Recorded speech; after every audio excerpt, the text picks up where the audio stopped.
You know, I couldn't stay away for long. I just love this game so much. So let's get started right where we left off. I think Hosonaga was banging on the door, if I'm not mistaken. 9th of January. SS Buria, Miss Pavlova's cabin.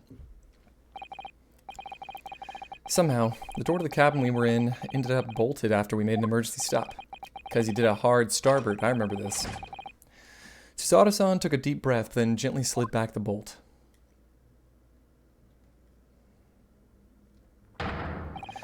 You! What are you doing in Miss Pavlova's quarters? Ah, you both look unhurt. Good. Yes, we're fine. Thank you. What on earth happened? We heard something about how we were going to collide with another ship. Yes, it appears to have been a false report, though. Oh, how did that happen? There's a dense fog outside, so it's extremely difficult to see. Someone must have thought he saw a ship ahead. This person obviously triggered the alarm, and that's why we made an emergency stop. Everything is chaos. Passengers are screaming. Crew are running everywhere. This first-class area is the only quiet part of the ship at the moment. Oh, I see. Someone triggered the alarm? Does that mean that someone pressed that button outside? Ah! You wicked intruder! Dressed all in black, you are the devil! Sorry, me? I haven't caught a lot of things before, but devil is a first. You opened my traveling case. How could you? What? No, we didn't touch it. That's right, Miss Pavlova. It was already open when we came into your cabin. Inspector! Yes? Arrest this man. I know he did it. He is a criminal. It is not enough that he has killed the man. Da, and he is stowaway as well. If Vixen promises not to steal chicken, do you believe? What? Take him away. He is a trespasser as well as everything else. Stowing away, trespassing, killing. She is right. You are devil. It doesn't look good, does it? There is cell below deck. Throw him in. Tomorrow we dock in Hong Kong. Then we give you straight to police. Wait, a cell?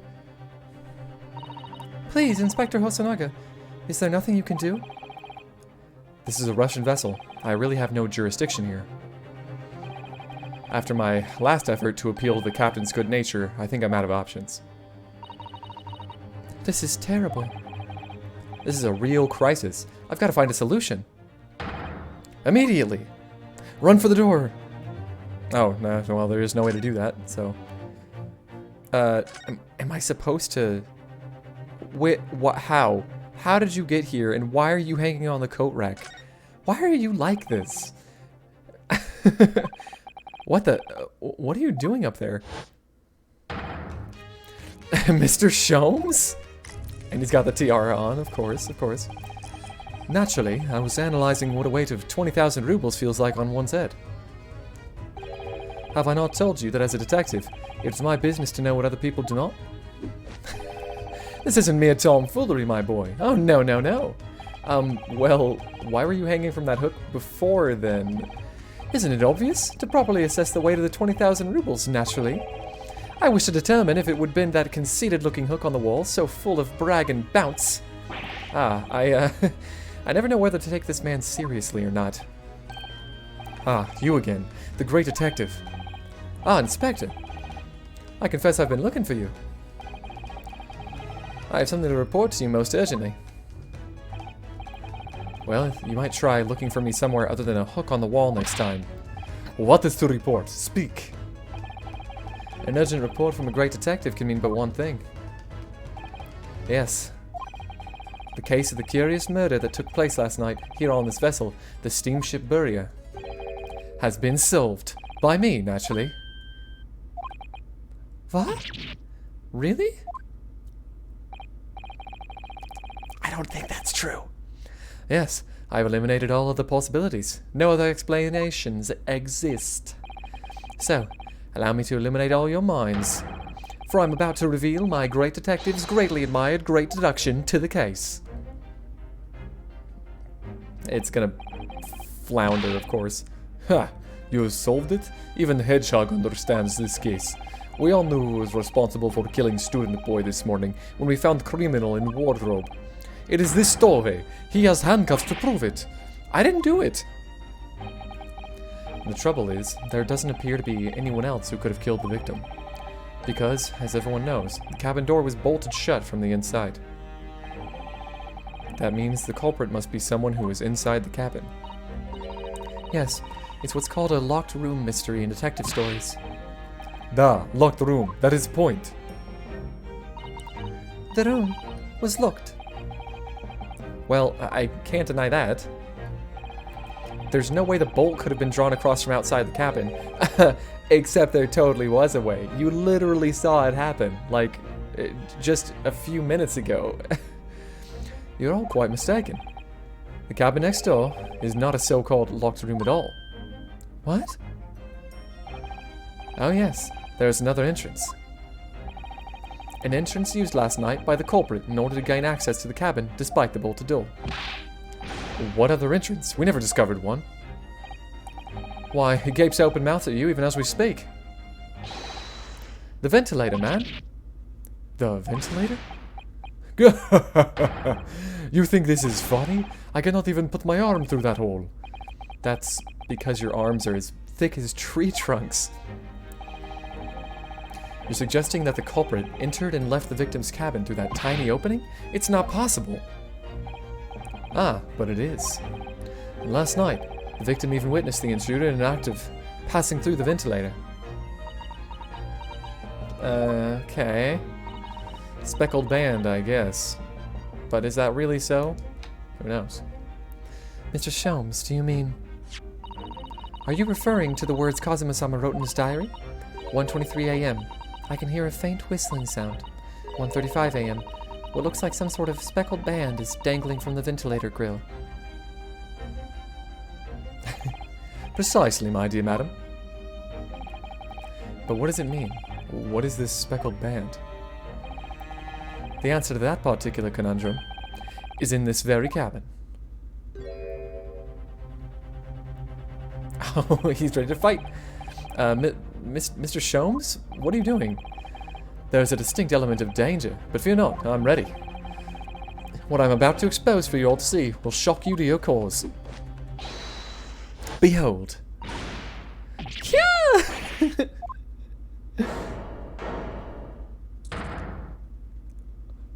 Huh. That is a snake, all right. Allow me to introduce to you all to the band, the speckled band. A snake? Indubitably. It's far from speckled. It's more like a banded snake. You know? There's nothing speckled about it.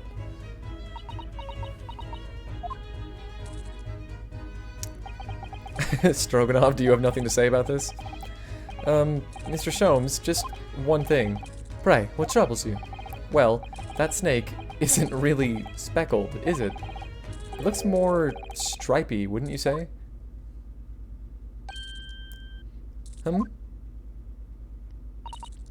Yes, you're right. I think in this case you'd have to call it... the striped band, wouldn't you?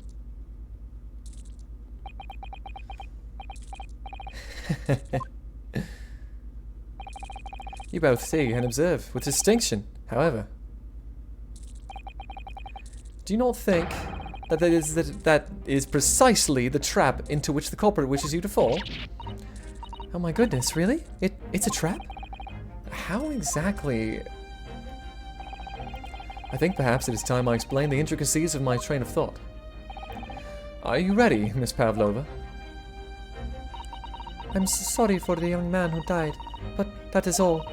His death has nothing to do with me. This whole thing has nothing to do with me. There are two conclusions I've drawn from the facts. Number one, last night, your friend infiltrated the victim's cabin. Ah. And number two, that same friend was responsible for the victim losing his life. No. She's turned white as a bowl of rice again. Sholmes must be right. He's hit the nail on the head.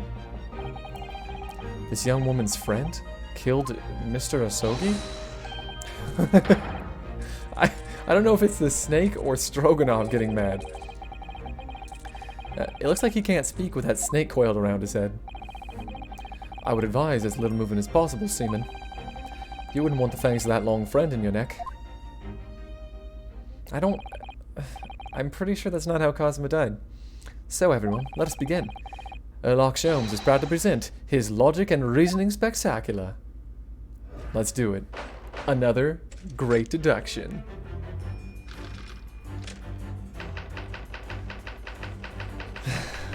Topic 1. The intruder's identity. Miss Pavlova, moments ago you claimed the following. His death has nothing to do with me. This whole thing has nothing to do with me. Yet you cannot deceive yourself. Yes, when you recall those horrid events, your aching heart smarts with pain. Your aching heart smarts with pain? More like the wrist that she keeps holding. And it is that very pain that evidences your inextricable link to the victim's death. So we ask, what was the nature of this intruder that stole into the victim's cabin on that portentous night? Why, naturally, it was the friend with which you boarded this vessel, was it not? Ah, as I suspected, another telltale glance. Without doubt, your friend is the writhing serpent we see before us. And yet, the fact leaves us in a quandary. The victim's written observations on the night in question tell of a speckled band, whereas, regrettably, this specimen's markings do not fit that description in any way. What explanation can we then give, pray? What was the sight that fell upon the victim's eyes last night?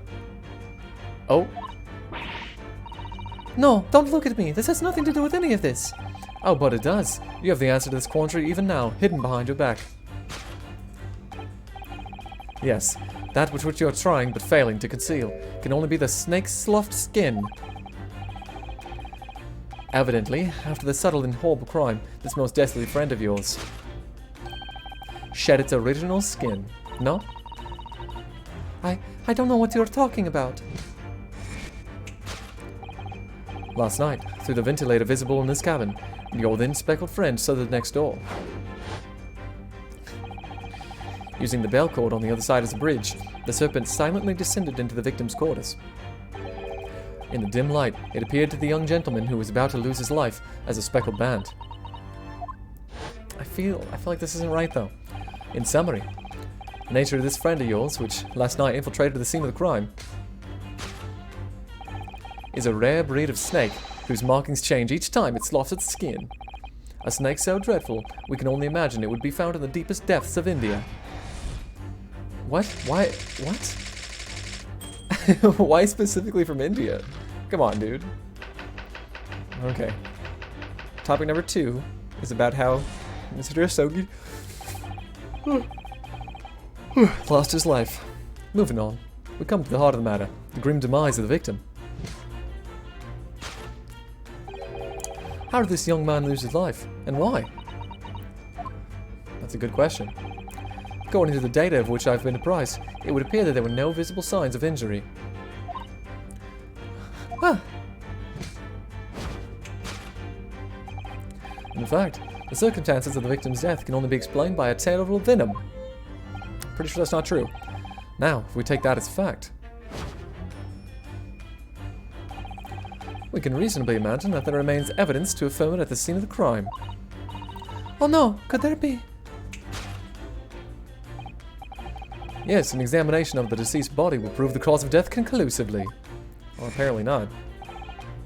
The almost, but not quite, imperceptible puncture wounds by the venomous fangs will seal the truth. Yes, the vestiges of the snake bite delivered by your terrifying friend. This makes no sense. There is no point feigning ignorance, Miss Pavlova. After the incident, you endeavored to hide everything, didn't you? Oh? Now your involuntary glance betrays the hiding place you chose. That's right, you hid the evidence that links you into the victim's death in that traveling case. When we first met in this cabin, it came to my attention that your case moved periodically.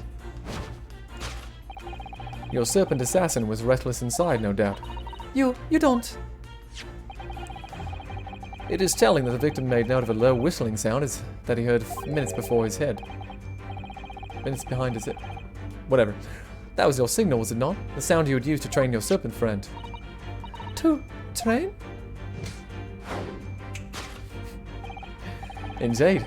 You'd put the serpent through this ventilator and wait. After a period, you'd summon it back with a whistle. You couldn't know if the animal had done its duty, so you would listen for signs of life next door. If the victim appeared not to have been dispatched, you'd release the snake once more. Do you deny this snake has undergone such training? It's not true. Having slithered through the ventilator and down the bell cord, the creature needed only to sink its fangs in once. And its venom would course through the victim's veins, ending his existence forever. That is the true nature of the speckled band that took the poor young man's life. There can be no doubt. My logic is infallible. Mr. Asogi died due to a venomous snake's bite. Doesn't seem likely to me. But, you know, who am I to talk against Erlock Sholmes? Thus concludes Erlock Sholmes' great deduction of the speckled band.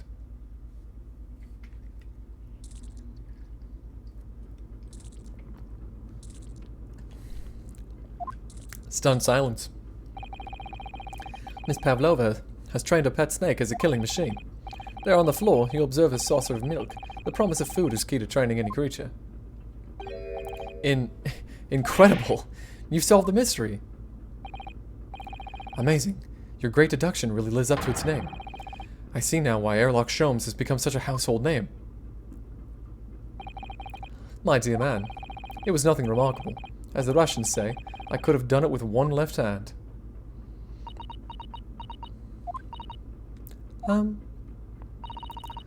Could I venture an opinion, Mr. Sholmes? But of course. What's on your mind?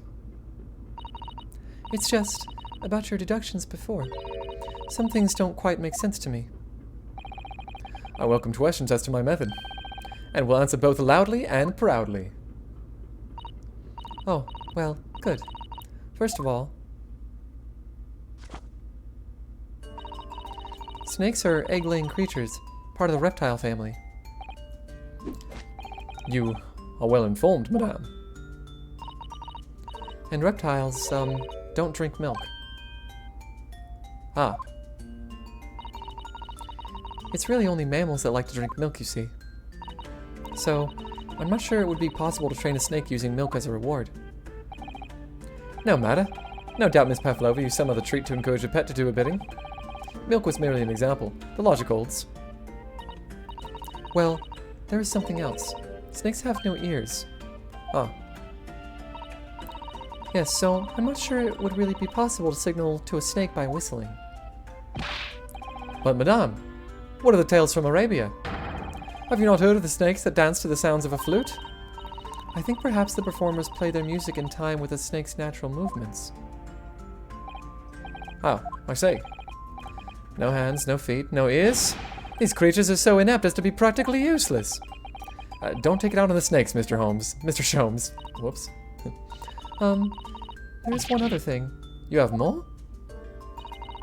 Snakes use the scales on their bellies to propel themselves. So, I'm not really sure that a snake could manage to climb up a flat bell cord like the one seen in these cabins. Then it should try harder. Please, don't be angry with me, Mr. Sholmes.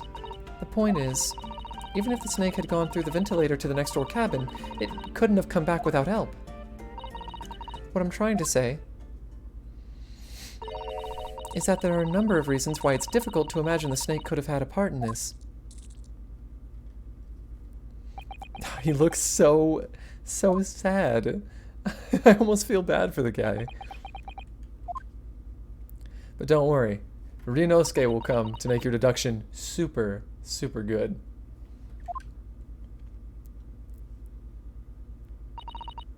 I think we need to step in and help again, Mr. Naruhodo. Oh no, you don't mean... Yes, we need to modify Mr. Sholmes' latest deductions and turn them into the great ones they ought to be. I had a feeling this was coming. Alright, let's give it a try. Just what I was waiting for, Mr. Naruhodo. Yes, right. So, cast your eyes down to your wrist again. What? It's amazing how he does this. You've done it again! Your handcuffs are gone. Where did they go? Fear not. I shall see they're restored after our work is done. I really wish you'd lead them off. Now, everyone, let us begin. Sherlock Sholmes is proud to present his logic and reasoning spectacular. Again. Hold it, Mr. Sholmes. Alright, let's talk about the intruder's identity, because it probably wasn't just a snake. Or, it probably wasn't really the snake at all.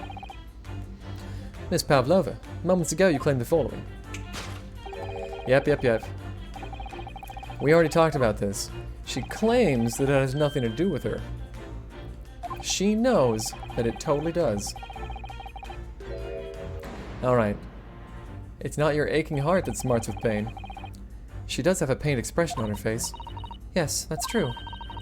She looks as though Kazuma-sama's death is weighing heavily on her mind. But you're not sure Mr. Sholmes has read her quite correctly, is that it? Could there be some other way to interpret her expression, then?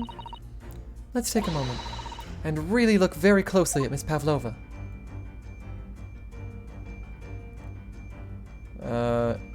Oh, there's a scratch. Oh ho ho ho. Yes!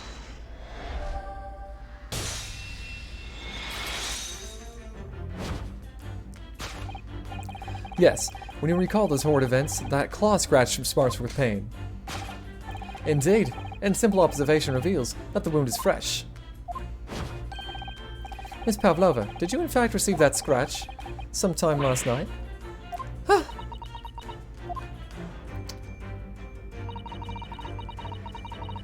When I think about the young man who died next door, I feel so sad.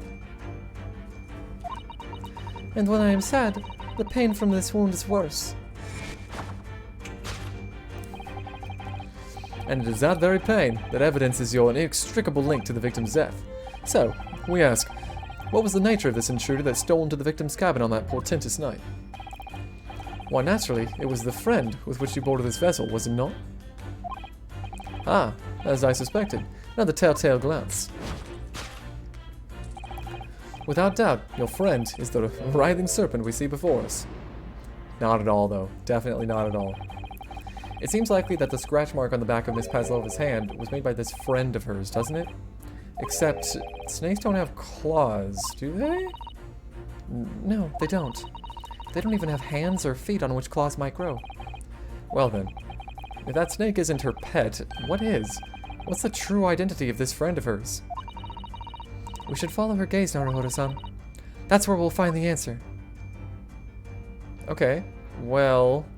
Oh! There was a picture of a cat here the whole time? Where did the snake come from then? Yes! Oh, this is gonna be a failed one? Okay, cool. You were looking over at this framed photographic print, weren't you, Miss Pavlova? Let's not be distracted by the print itself. Oh no. It's the frame that is your friend. Because it so beautifully displays whatever you put inside it. That deduction was wanting in every way. Yes, I was wanting you to hear it. I'm quite proud of it. I find myself wanting never to avert it. I'm quite pained by it, in fact. Oh, sorry. I'll try again. Okay. We can be reasonably sure that her furtive glance was aimed at her friend. And that same friend is probably responsible for the scratch on the back of her hand. We also know that whatever it is, this friend must be small enough to pass through the ventilator. That really ought to narrow it down. Let me scout around again in the direction she looked. Okay, well, whoopsie daisies. Let me look closer at this frame, I guess. Yeah, okay, so now I can do it. Ah, look at the photograph in this frame. This must be something Miss Pavlova brought with her when she ran away. She is exceptionally beautiful, isn't she? Yes, that's true, but personally, it's the little black creature she's holding that's caught my eye. Maybe we'd better take a closer look at this. It's a little kitten. Yes! Here we go, yeah. Without doubt, your friend is the little kitten we see before us. Yes, The scratch on the back of your hand makes that abundantly clear. Oh no! The whereabouts of this black kitten isn't clear, but what is clear is that you brought the animal with you when you ran away, didn't you? Ah! Darka is my best friend. I couldn't leave her behind. Daka would appear to be a Russian blue. And yet, the fact leaves us in quandary. The victim's written observations on the night in question tell of a speckled band, whereas regrettably... yeah, this specimen's markings do not fit that description in any way.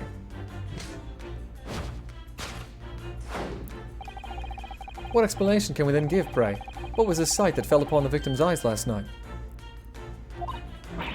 No, don't look at me. This has nothing to do with any of this. Oh, but it does. You have the answer to this quandary even now, hidden behind your back.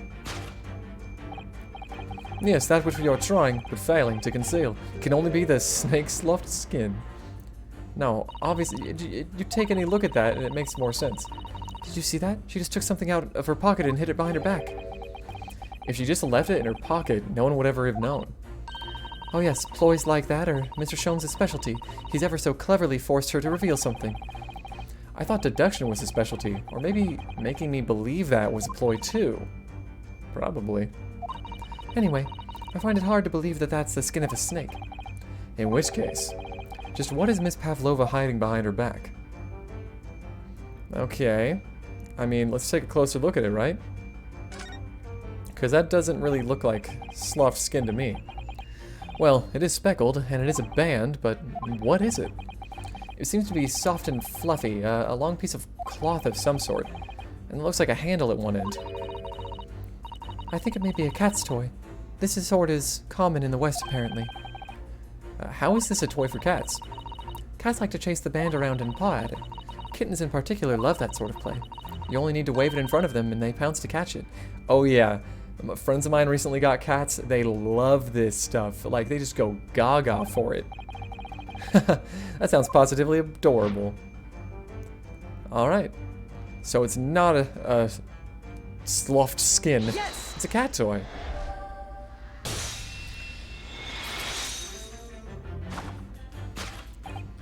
Yes, the thing you're trying but failing to conceal is a cat's toy.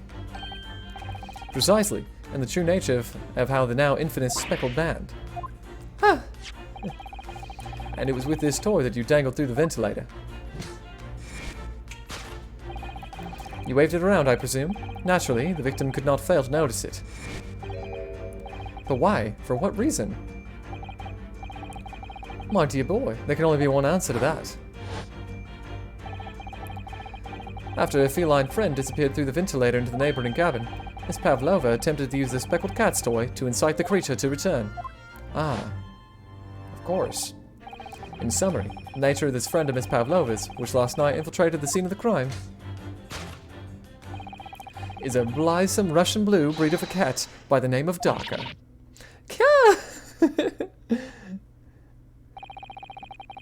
A truly troublesome feline young Dark has proven to be. She must be caged once found. You'll forgive us for borrowing the photograph of your pet, Miss Pavlova. Yeah, absolutely gonna need this? Probably. Am I gonna actually have to take this to court? Because I'm kind of just solving this whole mystery without doing that. It was after I gave her her food last night. That's when it happened. She scratched the back of my hand and then ran up the bell cord. Before I could do anything, she had disappeared through the ventilator. As cats are known to do. As cats are known to do.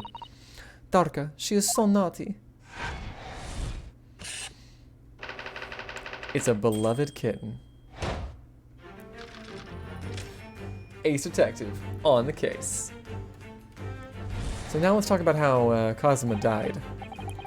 Moving on, we come to the heart of the matter, the grim demise of the victim.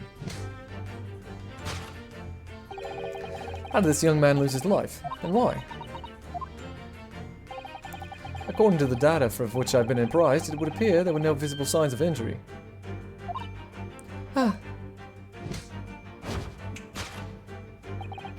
In fact, the circumstances of the victim's death can only be explained by a terrible venom. Well, this doesn't make any sense anymore, consider that the snake is no longer around. What Mr. Holmes says is true. There were no signs of a wound anywhere on Kazuma-sama's body. That's right. But Mr. Sholmes seems to be unaware of one very important detail. Kazuma wasn't poisoned. Yes, it would seem so. Let's give him the information he's missing now. Huh. So, I assume he's talking about the post... Yeah. Yes! This is what you'll need to see.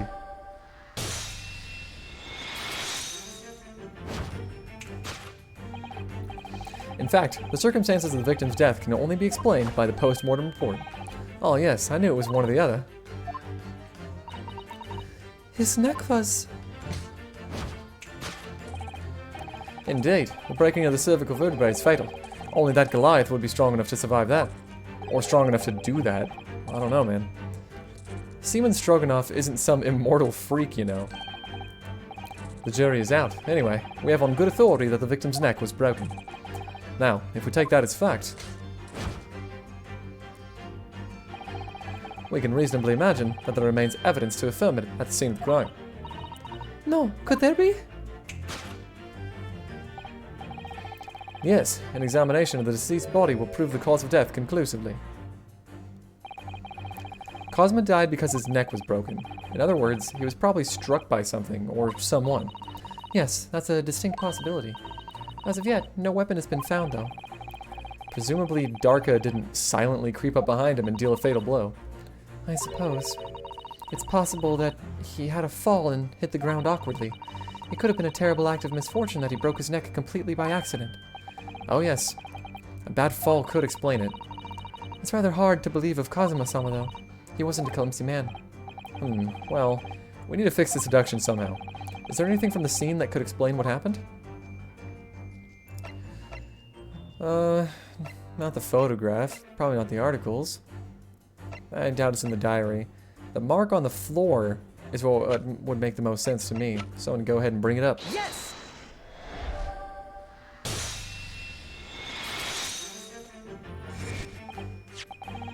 Yes! An examination of the mark on the floor will prove the cause of death conclusively. This particular mark, so prominently visible next to the victim's body, is a deposit of shoe polish. Shoe polish? Indeed. Positively identified by a little analysis device I constructed, which I carry now as a matter of course.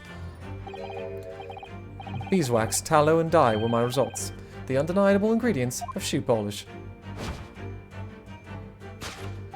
I still don't know what the heck tallow is. And the color of the polish is a perfect match to the color of Mr. Asogi's laced leather shoes. Looking at this mark, it's not hard to imagine what happened. For some reason, Mr. Asogi must have caught his foot at that point in the floor and tripped. Please, no. And, by a dreadful turn of misfortune, caught his neck against some immovable object as he fell to the floor. Suffering a fatal blow to the spine, the victim's vertebrae shattered, and in that instant, he lost his life. No! What do you have to say about this, Pavlova? I don't know. I don't know anything about this. Is that really true, Miss Pavlova? What about the evidence left at the scene where Mr. Asogi lost his life? Yes, in fact, it clear as day to me. You did all you could to conceal the incriminating evidence. Oh ho ho. You did, huh? But now your involuntary glance betrays the hiding place you chose. That's right. You heard the evidence that links you to the victim's death and that traveling case. Totally didn't. Totally did not do that. I don't believe it. Kazuma-sama merely tripped over and now he's no more? It can't be true. I refuse to accept it. I know it's hard to believe, but the mark on the floor does seem to suggest that's what happened. But... And if this part of Mr. Sholmes' deduction is right, Miss Pavlova is trying to hide some evidence that would prove it. Here in this cabin, somewhere in the direction that she just cast her eyes. Where, I wonder? Let's have a good look around. The answer must be here somewhere. Why would it be the tiara, though? That doesn't make a ton of sense. Oh, it's probably in the waste paper basket. This is a waste paper basket. Perhaps all the first-class cabins have them. But Miss Pavlova only started occupying this cabin late last night. Presumably there's not much rubbish in there yet. Oh, what's that? It's a broken piece of glass, isn't it? Yes, yes it is. I feel like I've seen it somewhere before. If it looks familiar, perhaps it's more than your mind simply playing tricks on you. Well, let's talk about it.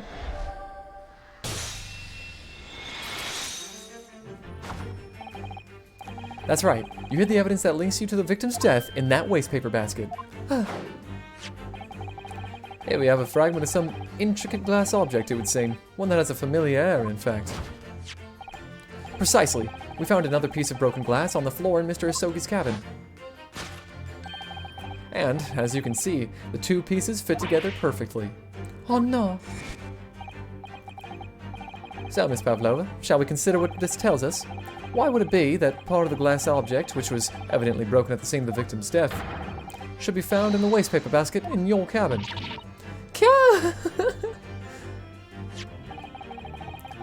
You're well acquainted with this glass bell, are you not? I don't... I don't know, and that hush-rush actions of yours won't save you this time, dear girl. Why? Because we have conclusive evidence linking you to the bell in question. What? Take it away, Mr. Naruhodo. Yes.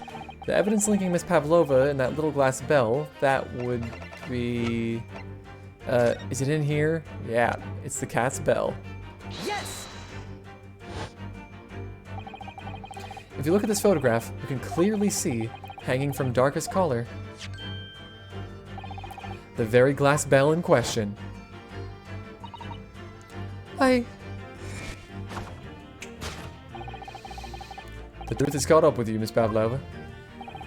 The young man who lost his life last night did so after a truly inauspicious fall. And the cause of that fateful stumble?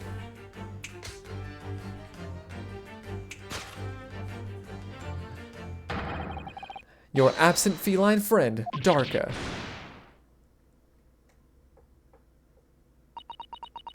And that'll be what happened. There's just no other way.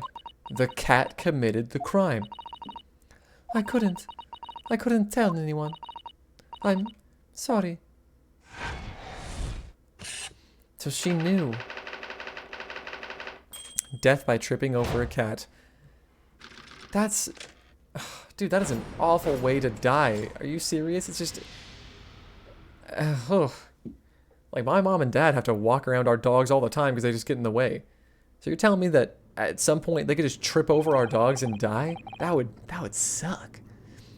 Why don't you tell us now, Miss Pavlova? Tell us exactly what happened last night. It was a little after 1 in the morning. It was so late, but I hadn't had time to feed Darka. So I gave her some food. And then, all of a sudden, she scratched me and jumped out of my hands. People do say that cats become very anxious and nervous in new environments. She was so fast. She disappeared through the ventilator before I could stop her.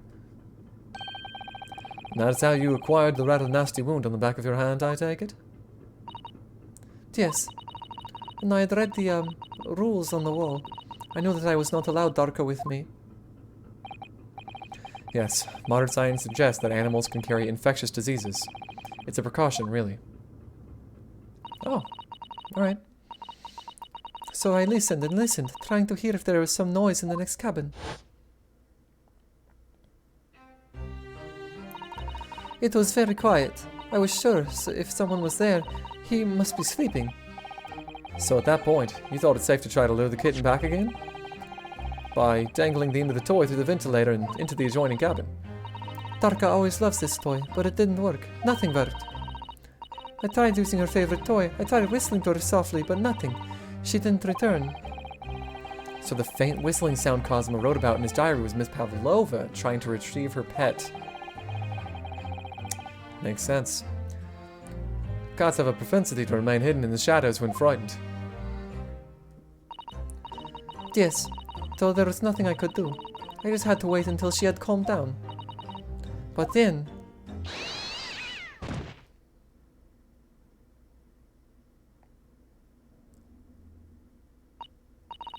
I nearly passed out with shock.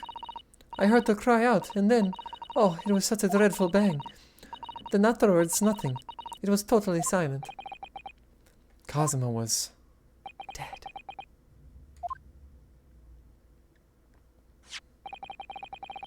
From the appearance of the brown mark on the floor, it seems likely that what you heard was the victim stepping on the glass bell and tripping up. More like tripping down. The SS Buria is a large vessel, but even she can pitch and roll violently without warning.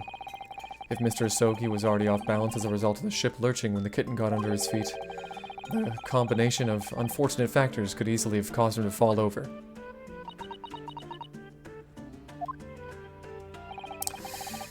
Yeah, you know, I mean, it happens. What can I say?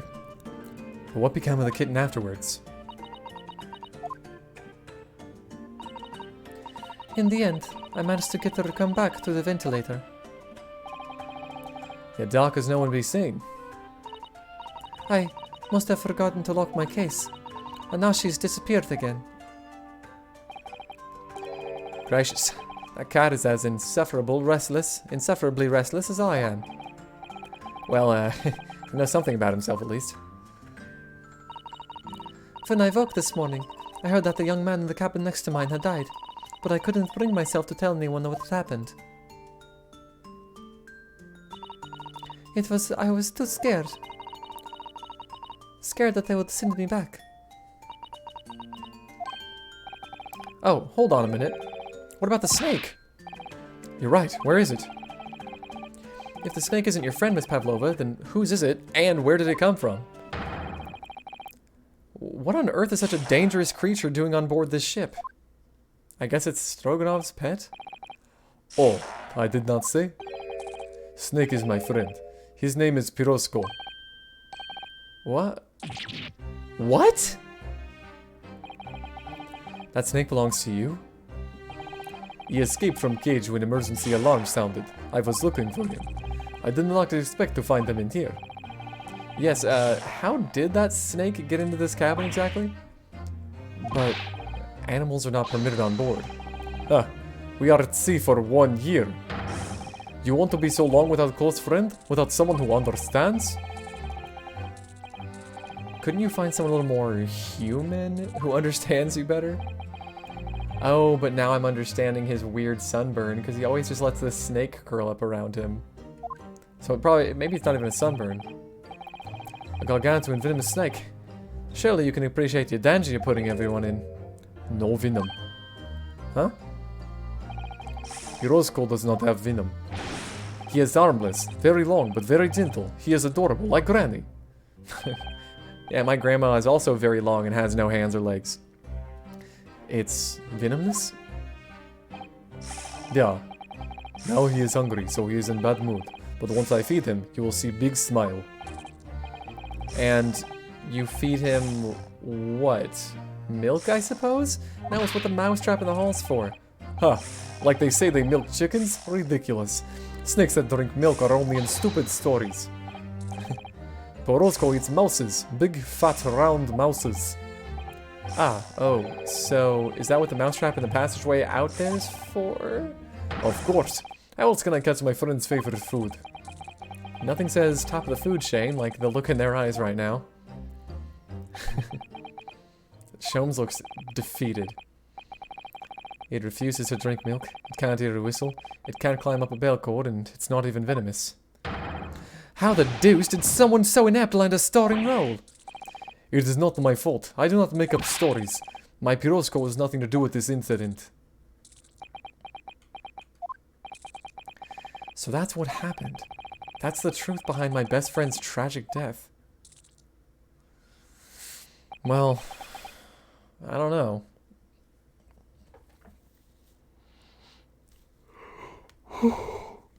Something still doesn't seem right.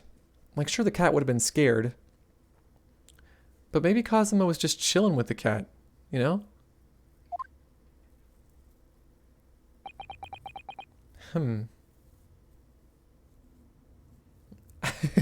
No. The snake is his friend. Don't even worry about it.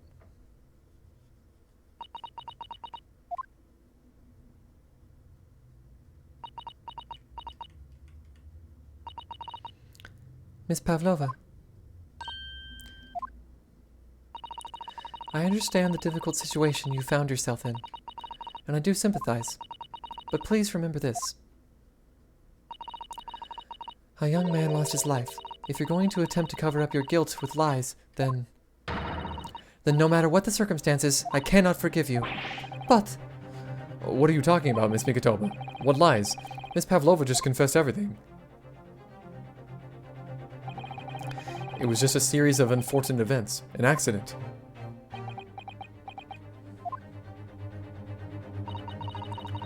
I'm no great detective like Mr. Sholmes. I don't have a gift for knowing the truth.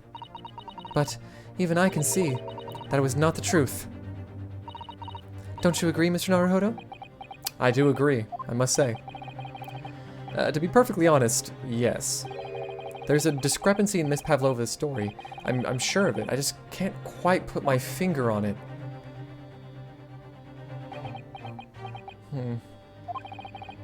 I confess, I was intending to let Scotland Yard deal with the any outstanding issues on this matter. Oh! I'm only present here for a very specific reason. The truth is, you, Mr. Naruhodo, are simply a distraction. A distraction? I do hope you've not been finding your shackles too uncomfortable. Alright, they're back on me now. Ah, not again! When did he do that? Especially as they're on your wrist as a result of my intervention. I was rather hoping I could resolve matters before we made our next port call. You were Mr. Sholmes? Yes, but I overlooked one important detail.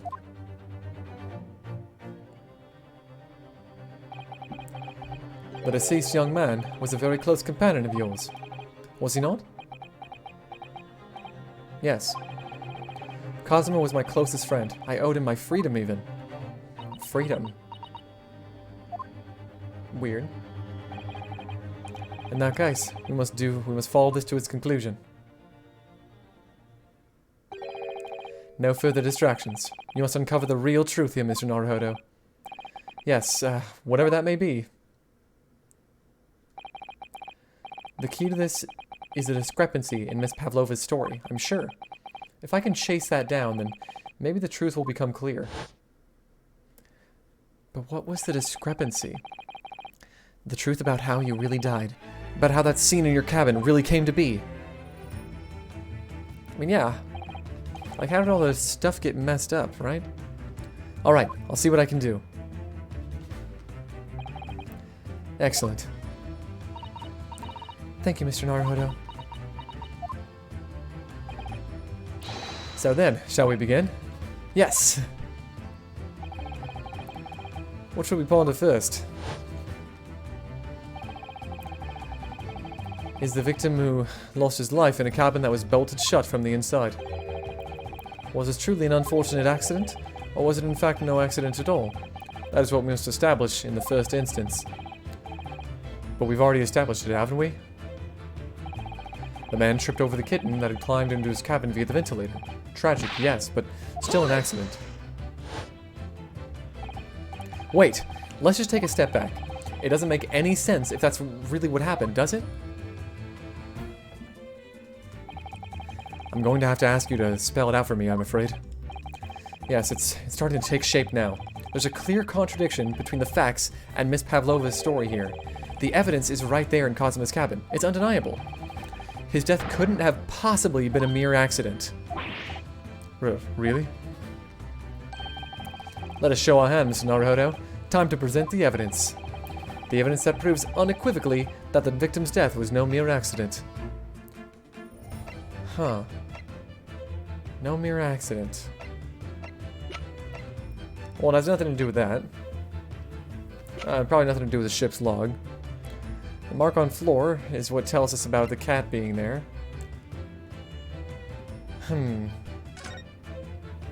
Let's see. Yeah. Instant death. The problem here is that this results in instant death, but the fact that he wrote stuff on the floor is there. So, it's either this photograph or the post-mortem report. I'm gonna start with this photograph. Yes! Was that wrong? The truth is clearly recorded in this photographic print. There's no way that Mr. Asogi could have left this message on the floor. That script, it's Russian, isn't it? Indeed it is. The word written means wardrobe. I see what you mean. Most people would leave a dying message in their native language. Japanese in this case. But maybe he was studying Russian. I mean, he probably was. It is a simple language. He could have picked it up very fast. That doesn't seem likely. That's actually not the point. It makes no difference whether he knew Russian or not. Sorry? What do you mean? Exactly what I said before. There's no way that Mr. Asogi could have left this message on the floor. And the reason why is clearly explained in here. Damage to the cervical vertebrae resulting in instant death. Instant death. We talked about this. Come on. Ah. Which means, after the victim fell to the floor, he couldn't possibly have written anything. Because he was already dead. I know my stuff, let me tell you. That's not the only reason either. There's something else we found in Mr. Asogi's cabin. A remnant of something that couldn't possibly have been there if what Miss Pavlova told us was true. What? So, Susato-san has noticed it too then. Putting this message on the floor aside, there's something else that gives the truth away. Another piece of evidence that proves this was no accident. In other words...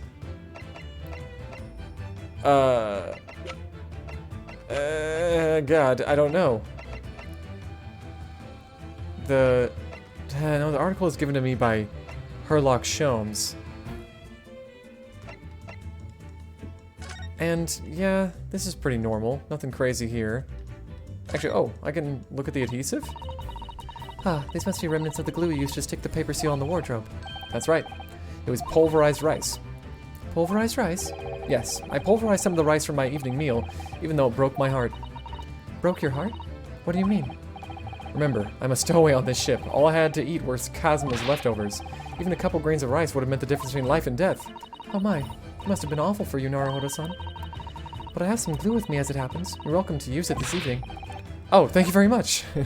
Am I supposed to be climbing back in the wardrobe? God, I hope not. Okay. Another piece of evidence that proves this was no accident. It wouldn't be the bell, though, right? Because I assume that the kitten went back. Maybe there's more I can examine here? No.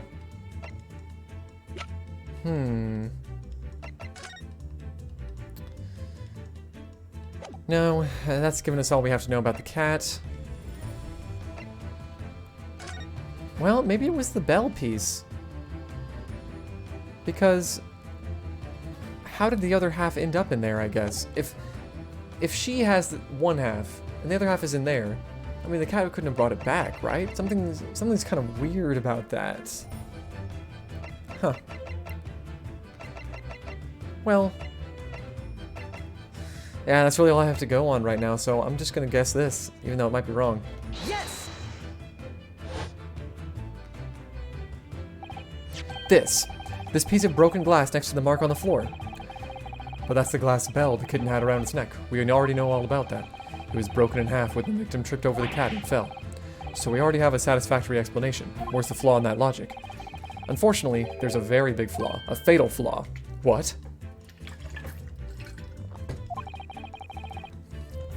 If that's really what happened, then how did one half of the bell end up back in here in this cabin? Yes.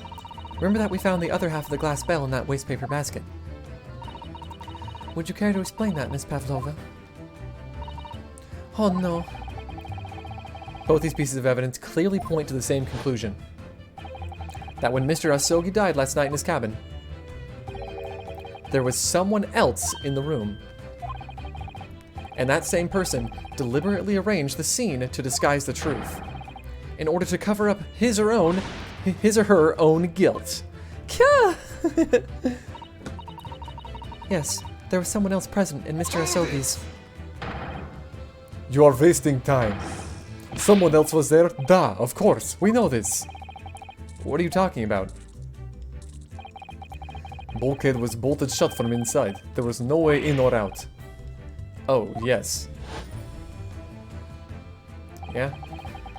And the only other person in cabin when young student died was you. It's true. I was in the cabin when it happened. He was shut inside the cabin wardrobe, to be precise about the details. But I don't know Russian. There's no way I could have left that message. No, it would have. There's no way you could have left that message, to be precise about the details. Would you mind? Forgive me, my dear fellow. As I was saying, the person in question wrote the word wardrobe in Russian on the floor, in an attempt to incriminate me for the crime, even though I had been asleep in there the entire time. And then, the same person picked up the broken glass bell that had fallen on the floor, for fear of it becoming evidence that would show how Mr. Asogi really died. But why wouldn't this person have taken all of the pieces of the bell? Leaving half behind was always going to raise questions. Yes, well, it was past 1 o'clock in the early hours of the morning. The cabin would have been quite dark. The single small lamp suspended from the ceiling would barely cast any light on the floor there. Little wonder then that the culprit failed to notice a fragment of the tiny item. You all suspect me, don't you? I mean, it's probably big burly Stroganoff man, right? Seaman Stroganoff. Nina is woman of sea. She is daughter of strong sailor. 2 years ago, they noticed her dancing skills and she went away to join ballet company. But before, she was dancer on this ship, a member of ship's band. You do not accuse ship's angel of being criminal. Ah, so that's it. You say that when young student died, Nina was there in his cabin.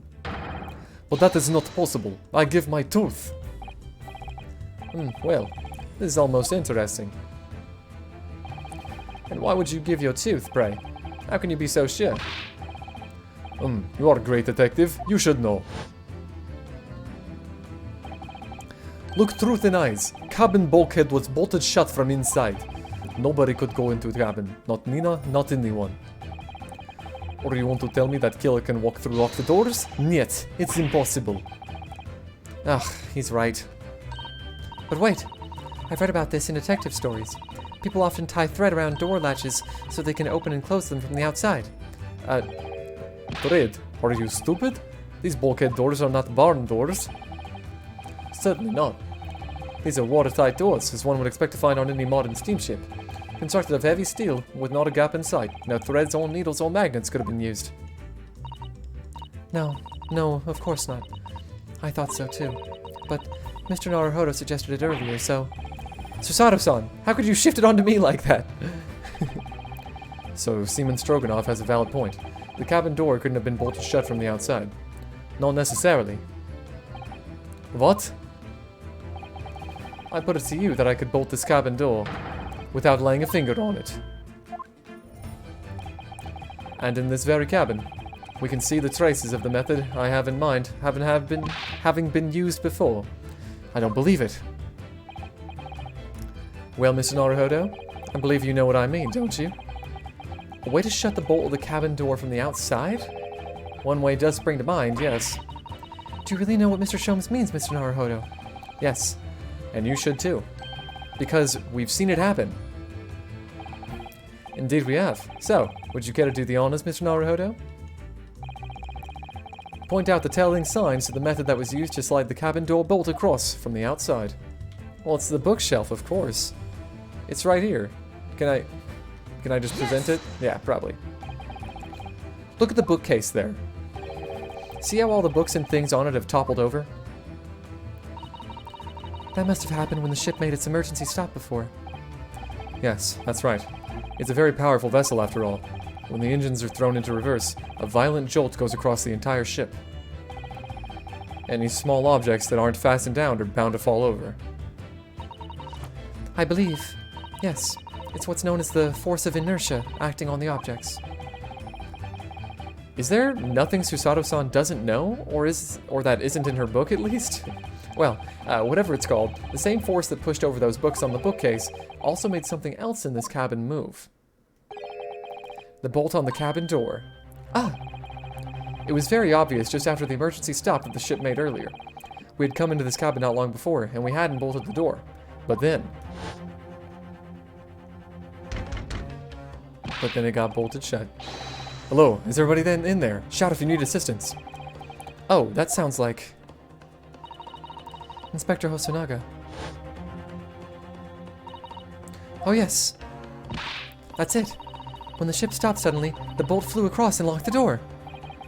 Yes, it's made of metal, but it's small and light enough to be moved by the ship's sudden change of speed. Or the force of inertia, if you want to call it that. Are you trying to say that last night, after Mr. Asogi was killed? Mr. Asogi was killed, excuse me.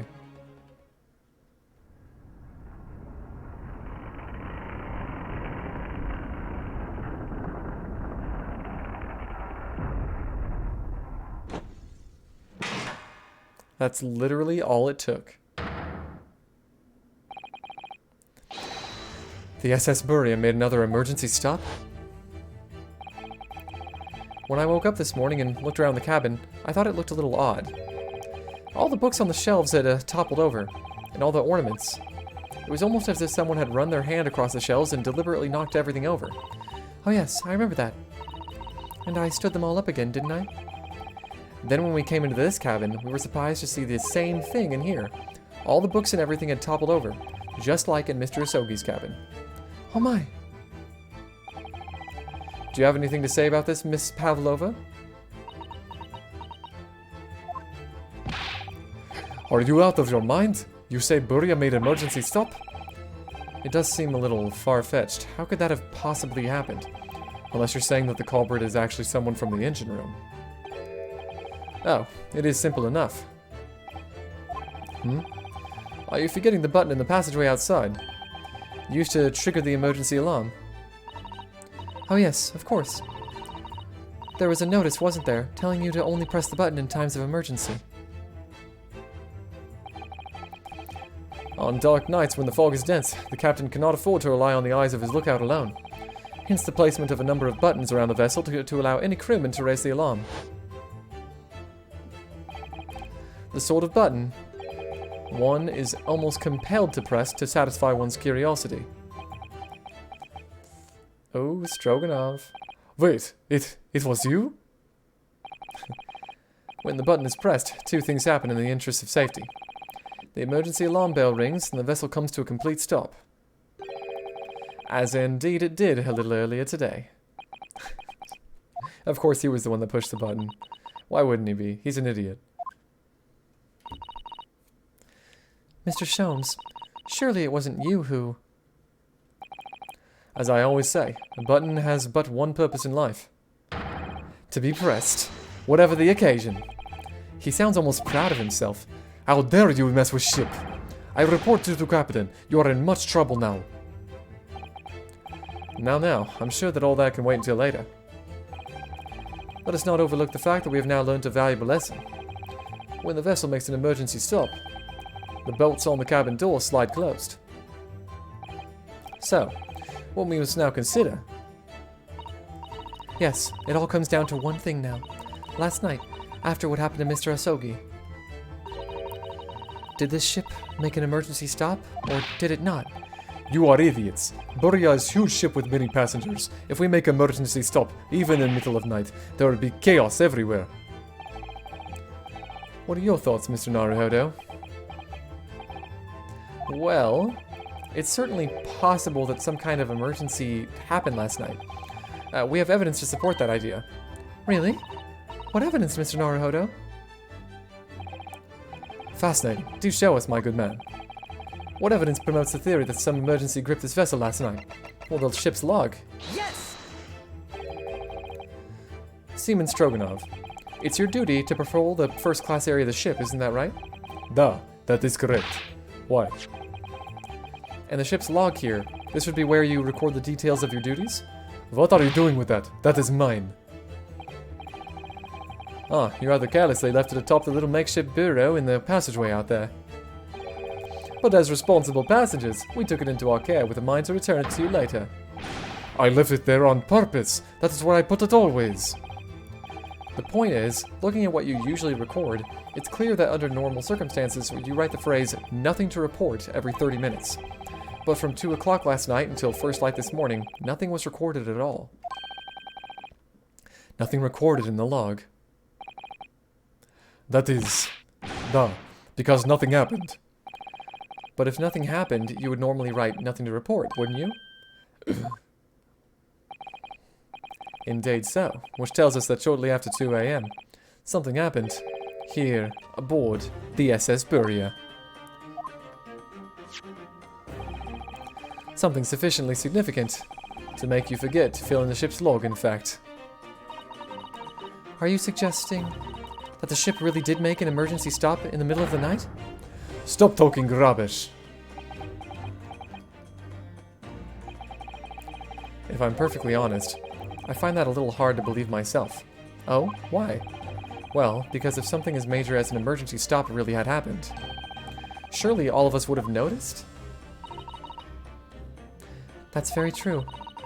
Thanks to the emergency stop we experienced earlier, we all know what it feels like now. The ship lurched so violently, and the alarm bell was so loud. I can't imagine that anybody would sleep through that, even if it happened in the dead of night. Well, no, that's a good point. What of the throbbing? Sorry, what do you mean? Your head, man. The throbbing of your head since this morning. We all have suffered with it. Ah! Oh, yes, I've had a headache, you're right. And I also have tuberculosis, but that's besides the point. In fact, I haven't been feeling myself since I woke up today. Nor have I. My head has been feeling heavy ever since dawn. Yes, you've all been afflicted, haven't you? Just as I suspected.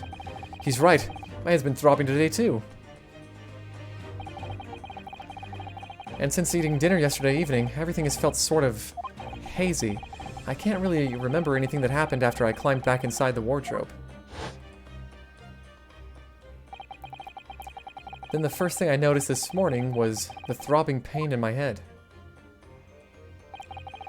I had already been dragged out of the wardrobe and had those handcuffs put on me by that point. Why didn't I wake up when all that was happening to me? Tell me, Mr. Naruhodo. You boarded this vessel as a stowaway, didn't you? Oh, well, yes. Sorry. The stowaway class of accommodation doesn't usually include meals. What did you survive on? Ah, well, Cosmo looked after me. He was always happy to share his meals. Oh ho ho ho! So you enjoyed some of the whole roast chicken dish that was served yesterday evening, I take it? Yes, in fact, I had all of that. Cosmo wasn't fond of chicken. Oh, really? So the victim didn't eat any of the chicken at all? That's right, he didn't touch it. Is that relevant? Yes, it is, because there were some knockout drugs, huh? My dear fellow, does that not strike you? Oh, Mr. Sholmes, do you mean to say that there was something wrong with the chicken? I do. No, really? Is that really true? The meal prepared for the passengers last night has been tampered with. Tampered with by the addition of a soporific. Is that how you say that? Soporific? Designed to induce a very deep slumber in those who consumed it. A sleeping drug?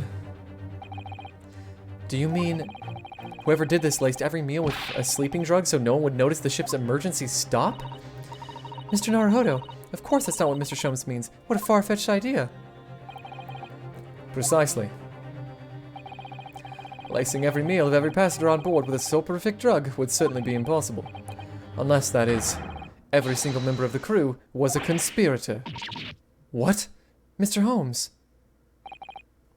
Well, seaman?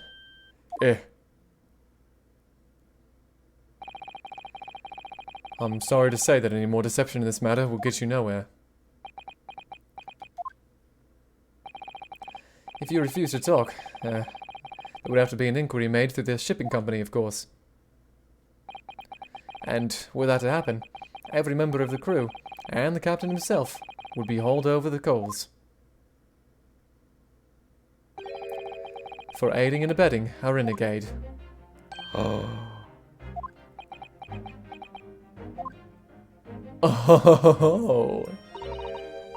Please, no more. I will tell everything. Eh? I cannot make problems like this for everyone anymore. These crewmen are your former comrades, I believe. Yes. So when I decided to run away, I asked them to help me. We all agreed to help. Everyone together. She threw away everything. Her fame in the ballet, Mother Russia. We wanted to help our angel. I don't believe it. You are right. We put sleeping drug in chicken last night. Yes, I remember now. I did notice chewing on a lump of something strange and bitter at one point. Ah, we could not make all drug, how you say, dissolve? Ugh, talk about heavy seasoning. At midnight, in waters near Shanghai, we brought our angel on board. She was helped by comrade on shore with small fishing boat, while all the passengers at the SS Buria slept soundly. Thanks to an almost magical effects of the slumber-inducing potion their evening meals had contained. So, if that's what happened, the only people awake on the ship last night were the crew, people who disliked chicken, and the newly boarded passenger, Miss Pavlova. It's all coming together. And that means it would have been possible for you. You could have used the emergency stop trick to lock Cosima's cabin door. But how does that make any sense? Surely every cabin door would have ended up locked in that case, and there would have been complete chaos. Not really. Oh, I wouldn't say so. What? Oh, of course. Just like us, all the other passengers would have eaten their evening meal of chicken in their cabins, after which they would have been overwhelmed by tiredness because of the sleeping drug. Quite. And accordingly, all passengers were already in their cabins for the night. Yes. The overwhelming majority of passengers would habitually sleep within the cabin's door bolted anyway. And so not one of them would have found it remarkable to find the door locked in the morning. In summary, in order to fasten the bolt of a single cabin door on the ship, the culprit brought the entire vessel to an emergency stop in the early hours of the morning. Yep.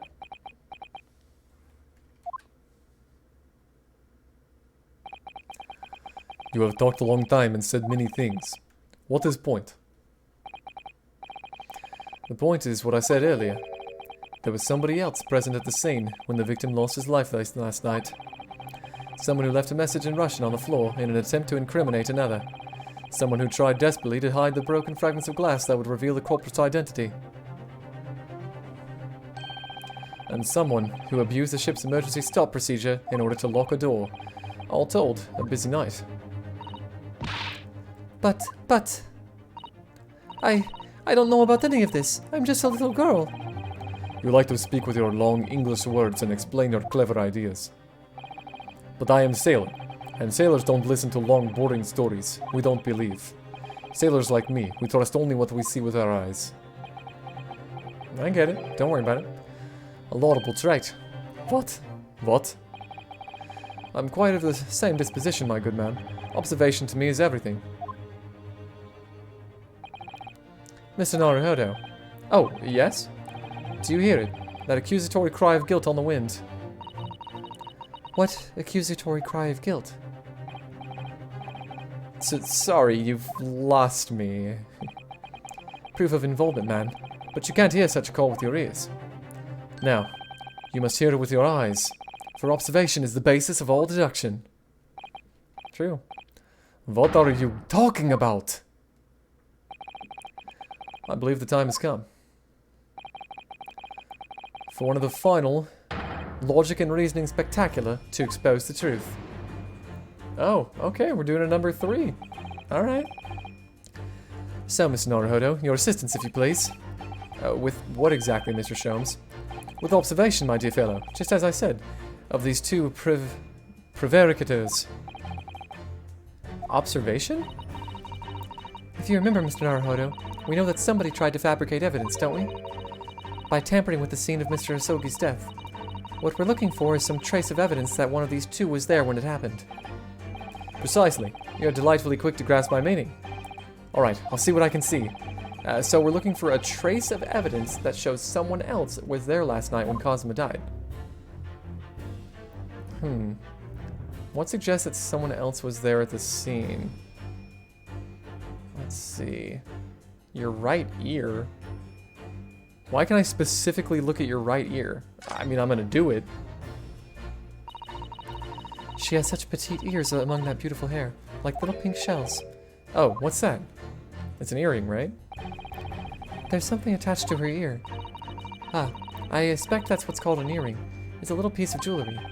An earring, is it? It really is tiny. Perhaps part of it is missing. Maybe it broke off.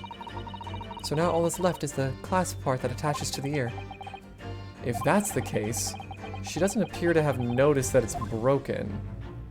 Okay, yeah, because I know on the other ear you have like a moon-shaped earring. But I don't remember seeing this anywhere either.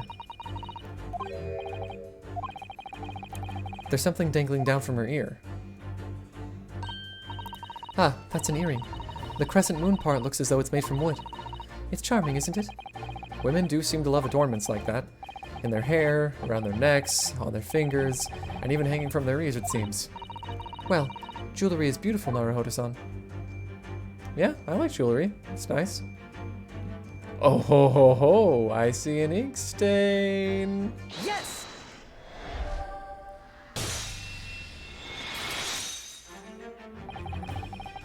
Seaman Stroganov, you seem to have quite a large purple stain on the back of your white uniform there.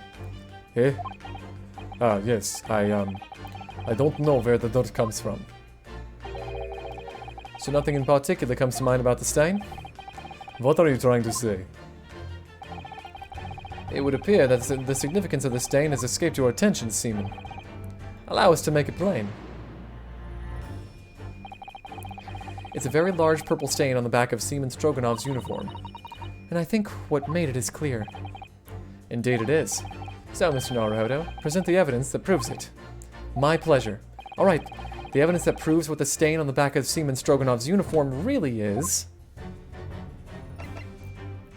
Well, I mean, I guess this is the only thing with the ink in it that I can see. Because I didn't put the ink bottle in, so... I guess it would have to be this. Very nice. Yes, it's this photograph, and the ink it shows. That's what caused the stain on your uniform. Ink. A rather unusual color of ink, purple. Ah. Ah, the penny drops, at last. Now you see the significance. The Russian word on the floor next to the victim's body was written in purple ink. Yes, it were. And the stain on the back of your uniform is ink of exactly the same color. If the ink had been dry, it couldn't possibly have stained your uniform in that way. Which means... you must have been present in the cabin, in the moments immediately after the ink was spilt. Alright, yes. It was me. I did it. Everything. I arranged everything in dead student's cabin to make it look like wardrobe man did it. Then I pressed button to make Buria do emergency stop and bolt cabin door shut. I did everything so no one would suspect our angel. Biff, please. Don't worry, Angel. Let me do talking. It was after 1 in the morning. I was on duty, patrolling passageway. Then our angel came to me. She was white like sheet. Biff, please. You must help me. I don't know why I did a tongue roll there. I went with her. The cabin door to number 1 was open. When I looked inside, I saw student boy on floor. What happened here? Please, don't tell anyone. My little one. My little furry friend. Alright, I get it, I get it. Everything that happened in cabin is like Angel told you. The kitten escaped through the ventilator into Mr. Asogi's cabin, and then he tripped over it and broke his neck when he fell to the floor? Yes, that is right. So after the incident when the cat ran away, Miss Pavlova then visited the cabin next to hers. Only to find its occupant lying lifeless on the floor. She said she was worried when she heard the sound of something falling on floor. That's when she went to look. No, Angel?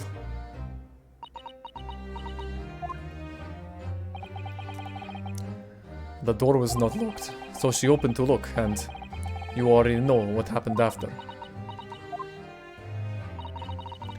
There's just one thing, if you wouldn't mind. What? When you went to Mr. Asoki's cabin, Miss Pavlova, was he already dead? Why? I already told you. When Nina opened door of student's cabin and looked inside. I was asking Miss Pavlova. Well, answer the question. Oh.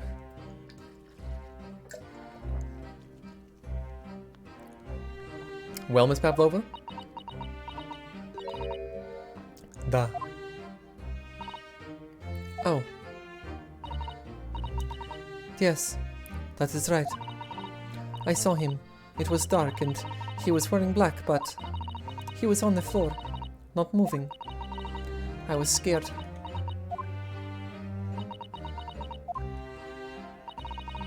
I understand, and I believe you. I don't know if I believe her, but, you know, whatever. So, is that finally it now? Have we discovered the real truth about Kazuma's death at last?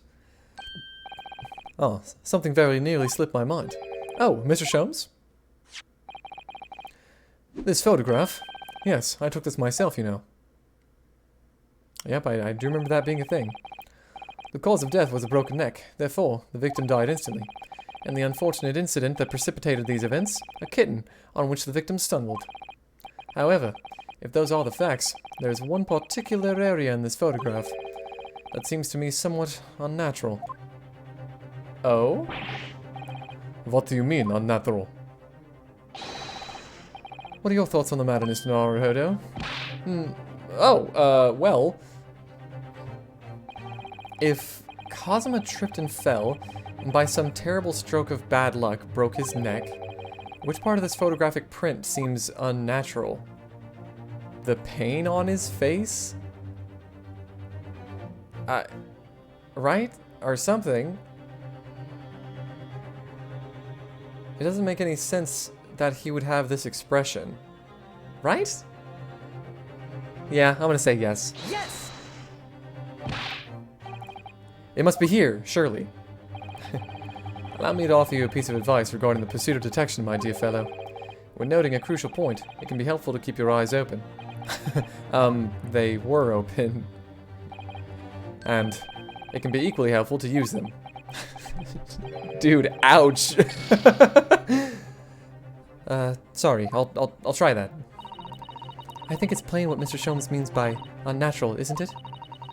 The word written in a foreign language underneath his fingertip, surely. That particularly crass detail was orchestrated by the culprit. No, I mean to identify another point.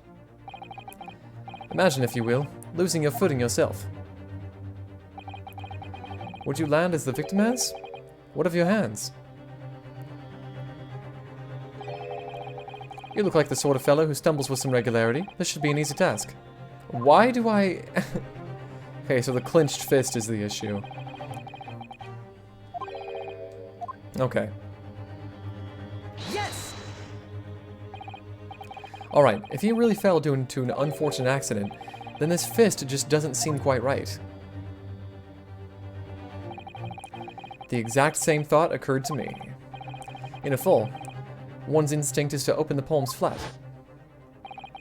Yet here we see the victim with his left hand tightly bolted to a fist. Almost, you might say, as though he were gripping something. Oh, and we're gonna find the other part of her earring, huh? I bet you. What do you mean? Simply that I took the liberty of investigating the victim's fist a short while ago. You did? And what, pray, do you imagine we have found there, my dear fellow? Mr. Sholmes, show us, please. Why, of course, my dear madam. Would I keep in a suspense? Yep, it's the other part of her earring. This is what I found. Oh, a crescent moon with a little gemstone in the middle. Yes, you're right. A crescent moon. It's very pretty, but what does it tell us? It tells us nothing. I'm not so sure. That crescent moon looks... It looks familiar somehow. I'm sure I've seen it somewhere before. Yeah, you have. Observation, Mr. Naruhodo. That is the key. What? The truth is now tantalizingly close. How did that crescent moon come to be in Kazuma's clenched fist? This is the final clue. The last piece of the puzzle. Ask yourself, what does this little crescent moon mean? What significance has it? And observe. Find the answer with your own eyes. Well, I know it comes right here from the right ear. Yes! Oh, you're in for it now. Miss Pavlova, I noticed that on your ear, even though you have a metal earring, the decorative part of it seems to be missing. The little link holding it on must have broken, I suppose. What? But looking at your other ear, I notice a crescent moon. Oh! I don't believe it. Even Stroganov is now, like, going crazy. Now, the missing crescent moon was found in the victim's clenched fist. Clearly, there's only one logical conclusion. Wouldn't you agree, Mr. Naruhodo? Yes. Yes, I would. Miss Pavlova, Mr. Asogi must have grasped that crescent moon and pulled it from your ear. Perhaps just moments before he fell to the floor. In other words, last night, in Mr. Asogi's cabin, you witnessed the moment when the victim fell with your own eyes. In fact, you were quite literally at arm's length from him. But then the question is, why did Mr. Asogi do that? Why did he pull your earring from your ear and hold it in his clenched fist during his final moments? Oh no. Angel. No one can protect you now. Please, Miss Pavlova, tell us the truth. Last night, what did you do to Kazuma? Ah! Hit!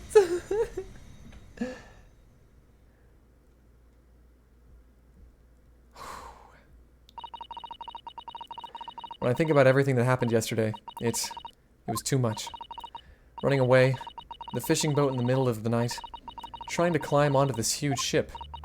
And then, when I was at last in this cabin and I could relax after this... Oh no, it's her talking. After this horrible long day. Darka, wait!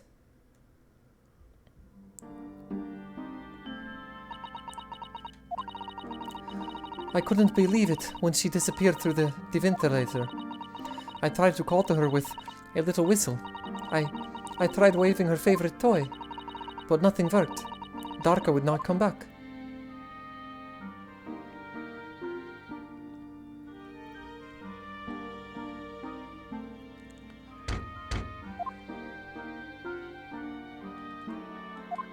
Nobody's answering.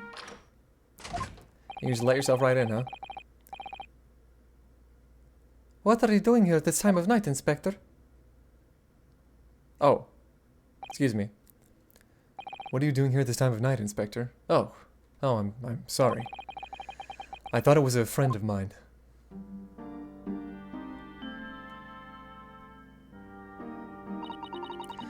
The young man from your country. He was very polite and kind. He helped me to find Darka, and he promised not to tell anyone. But then, when I had my friend in my arms again, and I was going to leave the man's cabin... Just a moment. Sorry, but... Oh, yes? I'm sure I know your face. I've seen you somewhere before. Ah. Of course. You're Nikolina Pavlova, aren't you? The Russian ballerina. Huh? No, I don't know that name. My heart nearly stopped when he said that. He knew who I was. How could this man from a land in the faraway east know a Russian ballerina? Yes, I saw your performance in Japan. The beauty of the ballet made a deep impression on me. But what are you doing on the ship? I'm sure I read in that your ballet company was performing in Shanghai at the moment. I can't fool him. I have to tell him the truth, and hope he doesn't tell anyone. I have no other choice. I see. So you've run away. Please keep my secret. Don't tell anyone. Give me a moment. I could use another opinion here.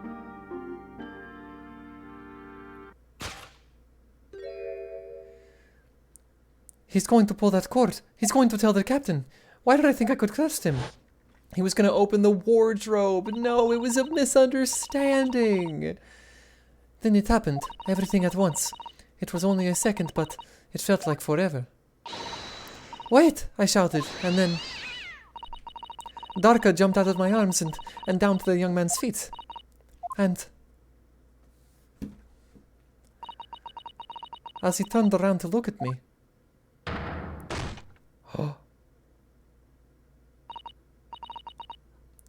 I pushed him. I don't even know why. I don't know why I did it. I was just so scared. And I had to stop him from telling anyone about me. That's really sad. And that's when you went to fetch help? From Seaman Stroganoff, who was on duty out in the passageway. I heard Nina cry out and thud on the floor, so I ran to her. She was standing at cabin door, shaking like a leaf. She looked at me and said, Help me, Biff. If they find out, I will be... Please, I have nowhere to go. So you decided to help. And that's when you arranged things in Cosima's cabin to make it look like I did it. So that no one would suspect the passenger in the cabin next door. Da. I went to cabin and I looked around to make sure there was nothing to show Nina was there. And then I found Stowaway in wardrobe, still sleeping. Right. That's when he found me. So you worked out a plan to lay the blame on the stowaway. I closed the wardrobe doors and put back strange paper sign. Luckily for me, that's the only reason Susato-san started to believe me when I said I was innocent. I dragged the young man's body to a good place and used ink that was spilling to write on the floor. I wrote wardrobe so that the person who found him would look inside wardrobe and find Stowaway. And tell me, what of the glass bell? It was by my feet, so I picked it up. I see. But it was so dark in the cabin, I didn't notice the other half. Then Angel went back to her cabin, and I finished job. By pressing the emergency alarm button in the passageway? Yes. Accordingly, the SS Beria did indeed come to an emergency halt at a little after 2 a.m., thus enticing the bolt on the cabin door to slide shut, creating the locked room mystery.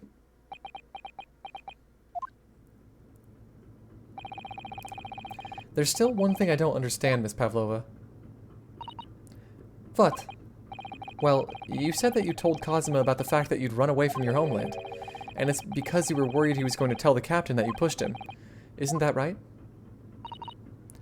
Yes.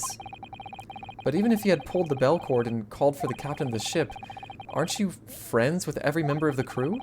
Why would that have been a problem? It was what he said first that made me scared. What he said first?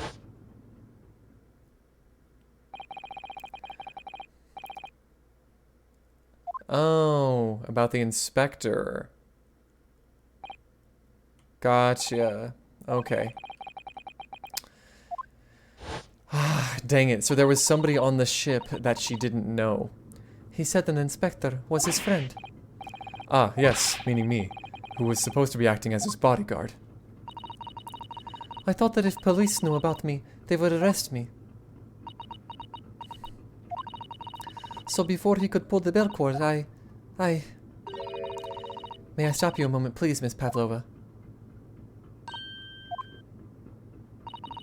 It just doesn't seem to make sense.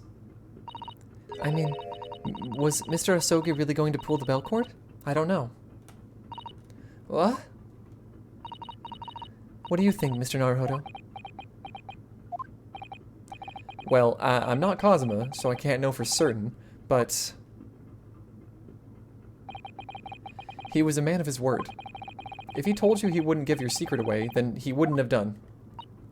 Or then he wouldn't have. Oh. No, he was walking over to it. He was going to pull the cord. He was going to make them send me back. Well, Mr. Naruhodo, the day's work is not yet done, it seems.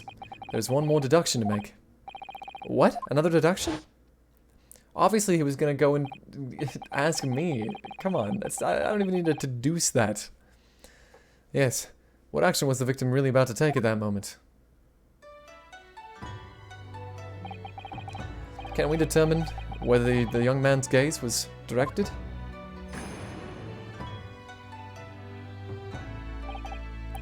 First, consider the victim's location within his cabin. That's easy. I remember every detail of that room. I mean, yes, I spent quite a lot of time in the wardrobe, but still. That cabin has been my home for this entire voyage. So this is how the cabin looked last night when Miss Pavlova visited Kazuma-san? Yes, it's exactly how it was. Are you ready then, Mr. Naruhodo? Yes. If there's one thing I've learned today, it's that a simple gaze can reveal all manner of truths. And not only that, in order to draw the right conclusion, you can't afford to be out by even a little bit when you're following the gaze to where it lands. So, when he turned away from Miss Pavlova, what exactly was Kazuma looking at? Obviously the wardrobe.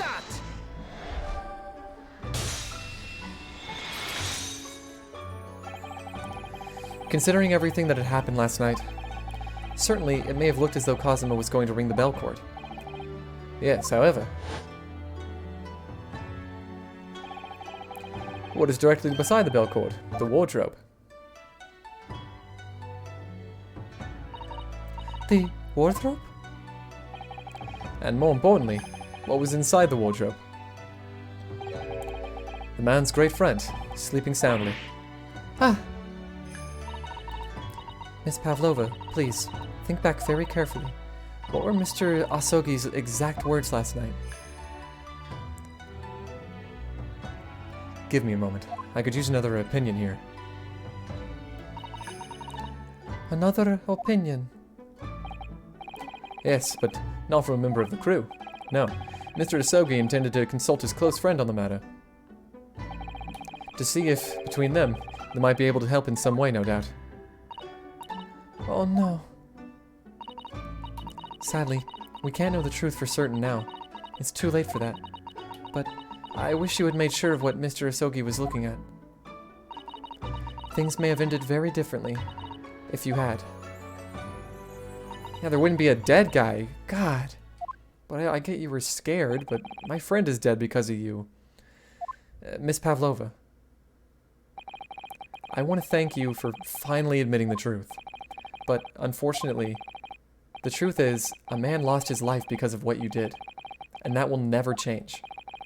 I hope you'll never forget that. I'm sorry. Really, I'm so sorry. What have I done?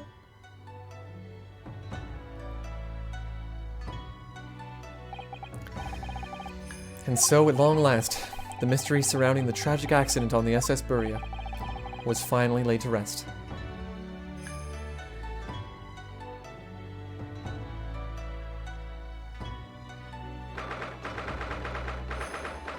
9th of January, 7:14 p.m. SS Buria, first class cabin, passageway. What will happen to Miss Pavlova now then? Once we reach Great Britain, she'll be handed over to the British police at Scotland Yard. What about the fact that she ran away from Russia? Won't the Russians try to repatriate her? Repatriate her? I don't know how to say that. Apparently the English detective can speak to the immigration office and sort all that out. Mr. Sholmes can do that? So, she won't be going back to Russia then? No, I don't think so.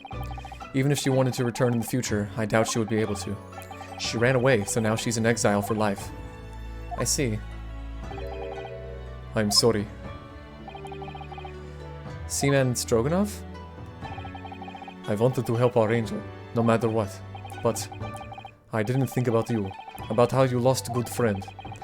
I will go with Nina. I will give myself to British police. That's kind of you.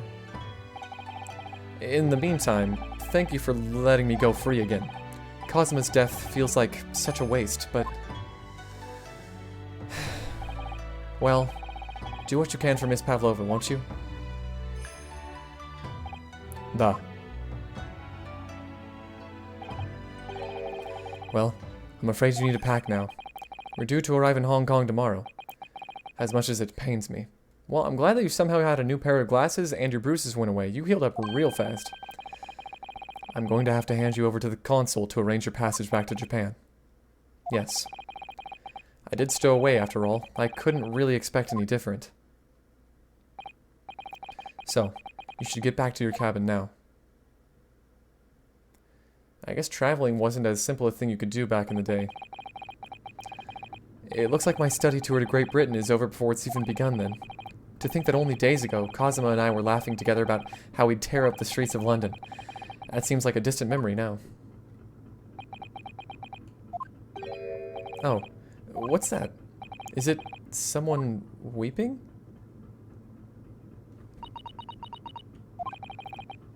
Susato-san? Naruhodo-san, I didn't know you had returned. Oh, well, I haven't been back long. Inspector Hosonaga just told me I should pack. You know, ready to leave the ship tomorrow and all that.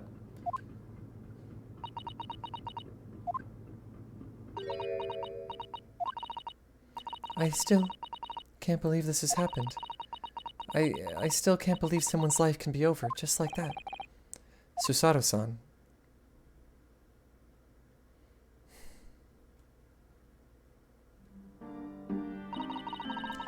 He had such grand ideas for this visit to Great Britain.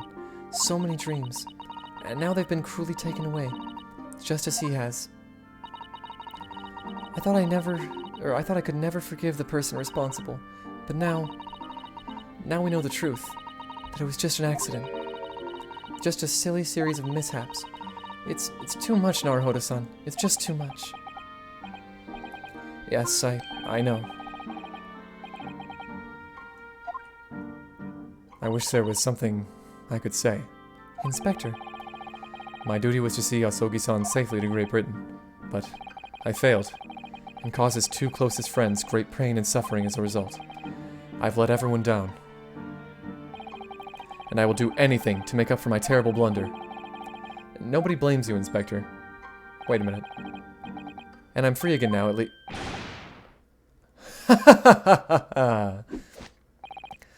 Surprised, Mr. Naruhodo?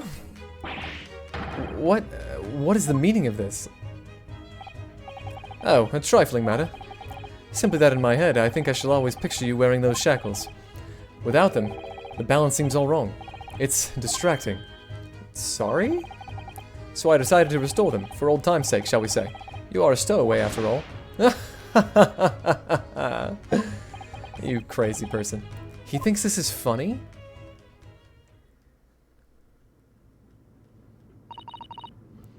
Mr. Sholmes. We do appreciate all your assistance. I'd like to thank you from the bottom of my heart. Not at all, not at all. And, though it's a little late, may I offer my sincere condolences? Yeah, it is a bit late if I'm being real. The loss of your companion is truly heartrending. I hope that you'll be able to fulfill some of his aspirations in his honor. I'm afraid that won't be possible. We shall be disembarking at the next port, in Hong Kong. We have to return to Japan and make a full report about everything that's happened. What? Oh, wait a minute. It's just me that has to go back, isn't it? I mean, I was the stowaway.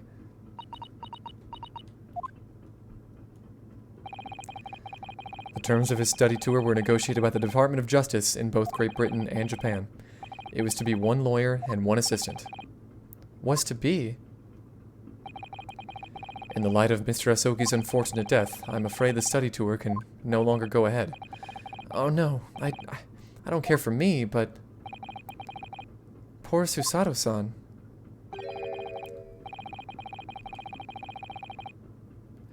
My dear fellows, the majority of problems have an extremely simple solution, you know. All you require is one lawyer, and the study tour can continue, surely? But there's no one else with the necessary qualifications, Mr. Sholmes. We know of no other lawyer. Qualifications, you say? Any qualifications obtained in your own country will be of little value in Great Britain, I'm afraid. Oh, but... But anyway, the voyage to London still promises a good month of time. Ample opportunity, I would say, to find yourselves another suitable lawyer.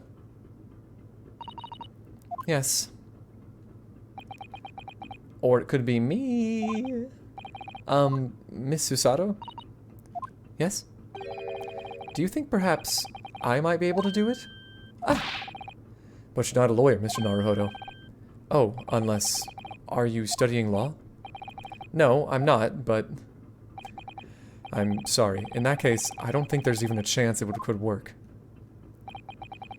But as I said, there's still more than a month before we reach England's shores. Isn't that right, Mr. Naruhodo?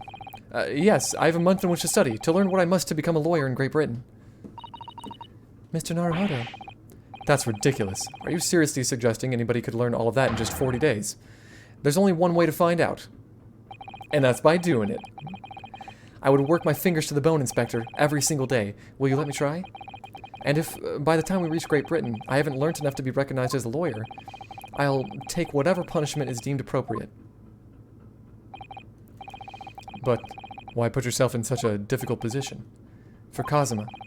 He did say that there was something that he had to do in Great Britain, and that he would sacrifice anything to make it happen. He was passionate about it. I can't let all that passion just come to nothing. And anyway, it's for my own benefit too. I will become a lawyer. I have to. What do you say, Miss Usato?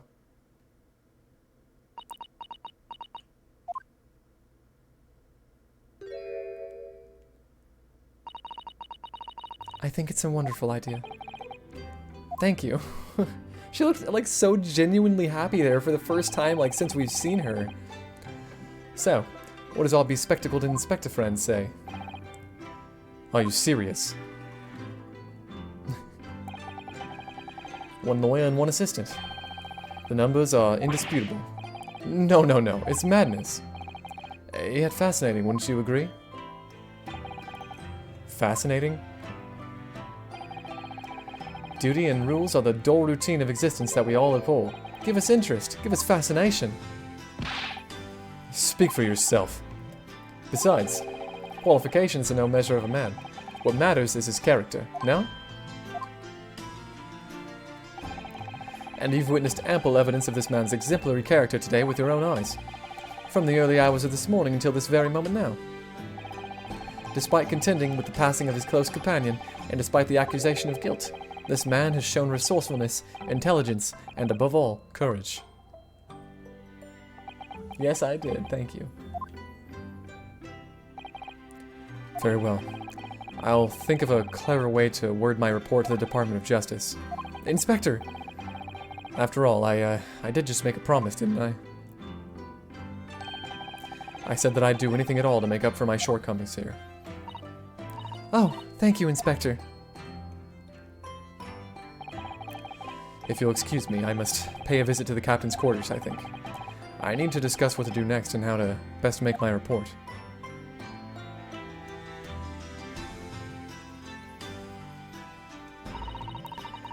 Are you really prepared to attempt this, Mr. Naruhodo?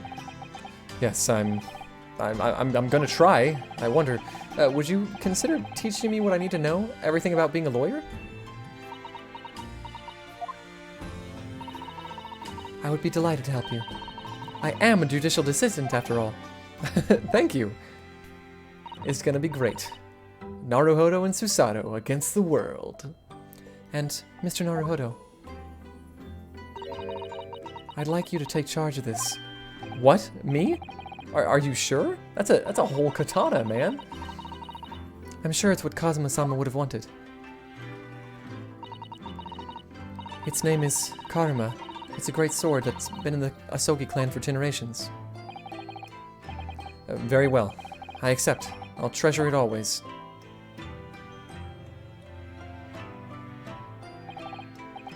So then, Miss Susato, it seems we'll be working together for some time to come yet.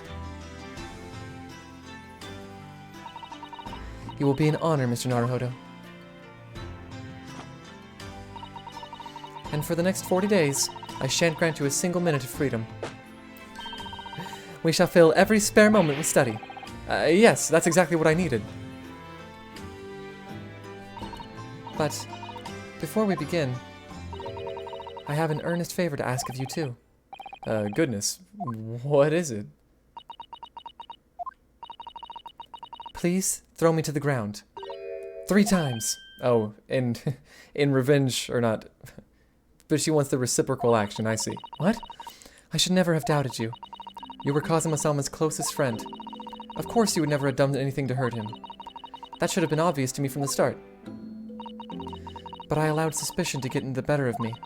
And no matter how upset I was feeling, it was completely unforgivable behavior. No. You were in shock. You just found out about me stowing away. And the cabin door was locked from the... No! I won't let you make excuses for me. Whatever the circumstances, I should never have thrown you. And not just once, but 5 times. That number keeps creeping up, doesn't it? Please, you must. Just take hold of me and throw me. Do it. Don't even think about it. No. I don't even know how. I've never thrown anyone in my life. Very wise, Mr. Naruhodo. It isn't a skill one acquires without considerable training.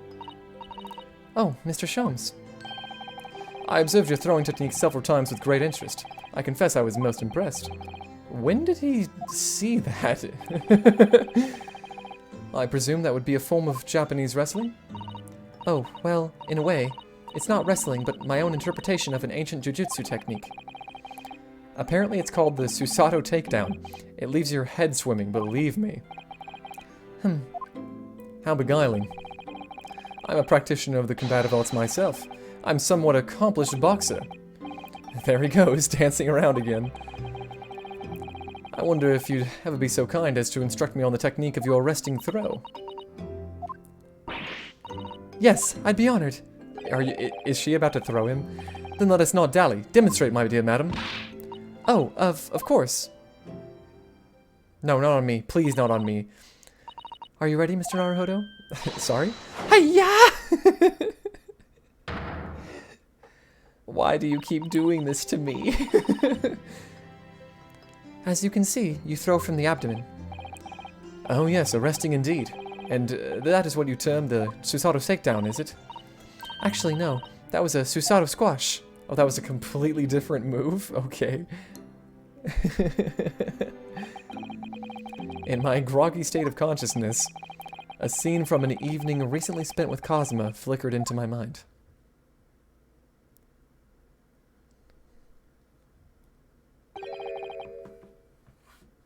Karma?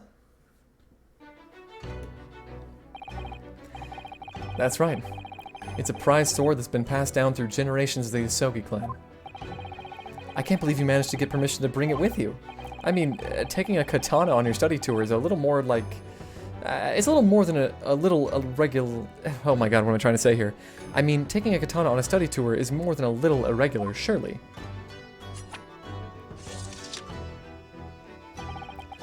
A Japanese man's sword is his soul, Reinosuke. I can't be parted from my katana.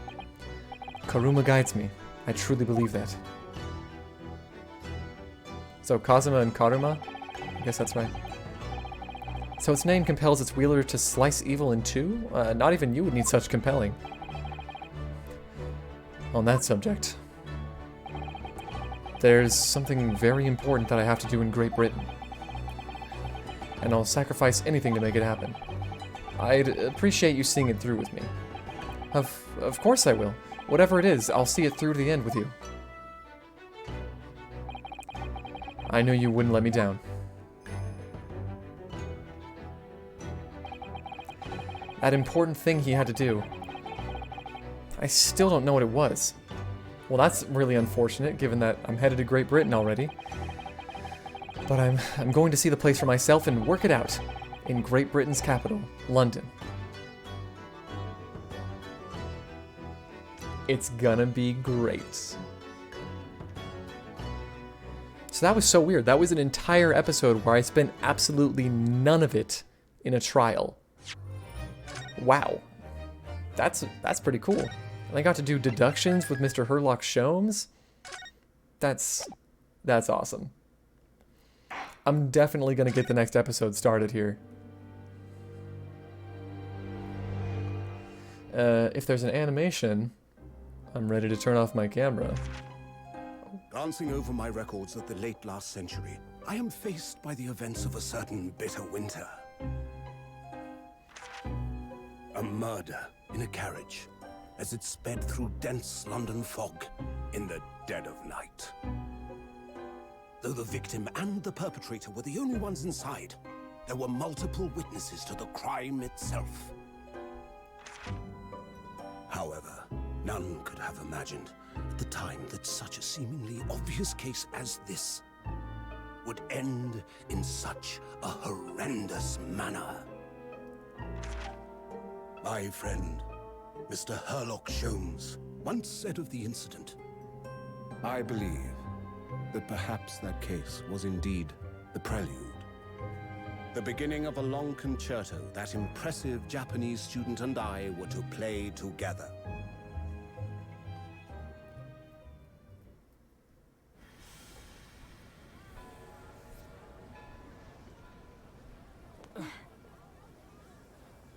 Amazing. Is this really just a railway station? Railway station or not, I've never seen such an enormous building before. And look at all the steam locomotives. This country is incredible.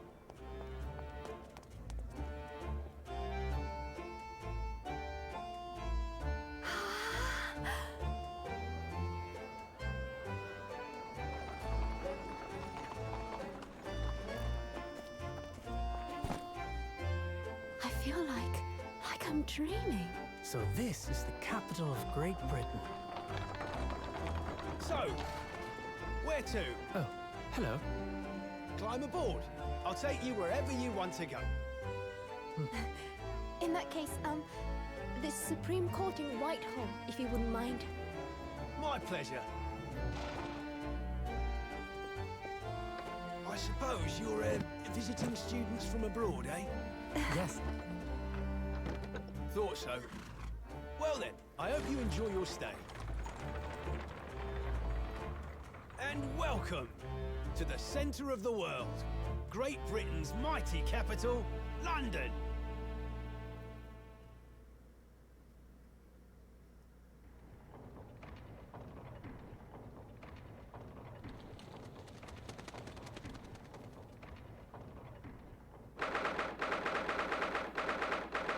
I don't know why the Japanese characters have British accents, but it's pretty nice.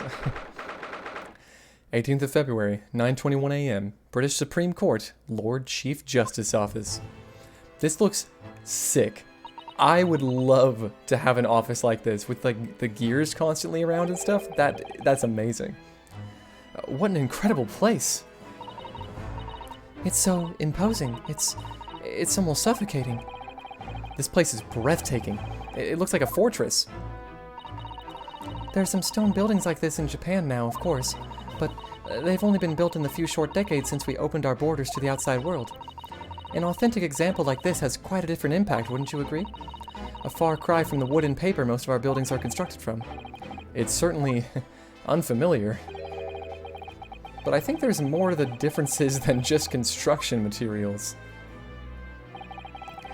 What is this place again?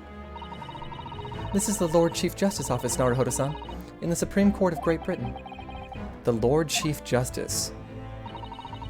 We had instructions to report here at this time if circumstances were different. We were supposed to let the Lord Chief Justice know that we had arrived from Japan. But Kazuma can't. No. So instead, we are here in a different capacity, as envoys, to report the news of Kazuma-sama's death. Yes. And having delivered his or her message, an envoy's duty is done. So we'd have to return to Japan. If we want to remain here in Great Britain, I have to take Kazuma's place as the law student selected for the study tour. yes, which means you need the requisite qualifications as a lawyer. Which is what I've been studying for. Here in Great Britain, it is the Lord Chief Justice who appoints lawyers. So that's the second reason why we're here, to have you officially recognized as a lawyer. It is the only way that we'll be able to remain here in London. I hope I'm up to scratch. Ah. Good morning. Sorry for keeping you. Oh. I trust you aren't too exhausted after your long voyage from Japan? It seems I'm 1 hour and 12 minutes and 47 seconds late. My apologies. Oh, no, don't mention it. We're never happier than when we're standing around with nothing much to do. How fortunate. So, introductions. I am Mael Strongheart, Lord Chief Justice of the British Empire. Ugh, and I feel like a little mouse under an elephant's foot. Come on, Mr. Naruhodo, don't be a mouse. Oh, it's an honor to meet you, Lord Chief Justice Strongheart. I'm Rinosuke Naruhodo from the Empire of Japan. Well, Mr. Naruhodo. Welcome to London, the capital of our glorious British Empire. Ah, yes, thank you.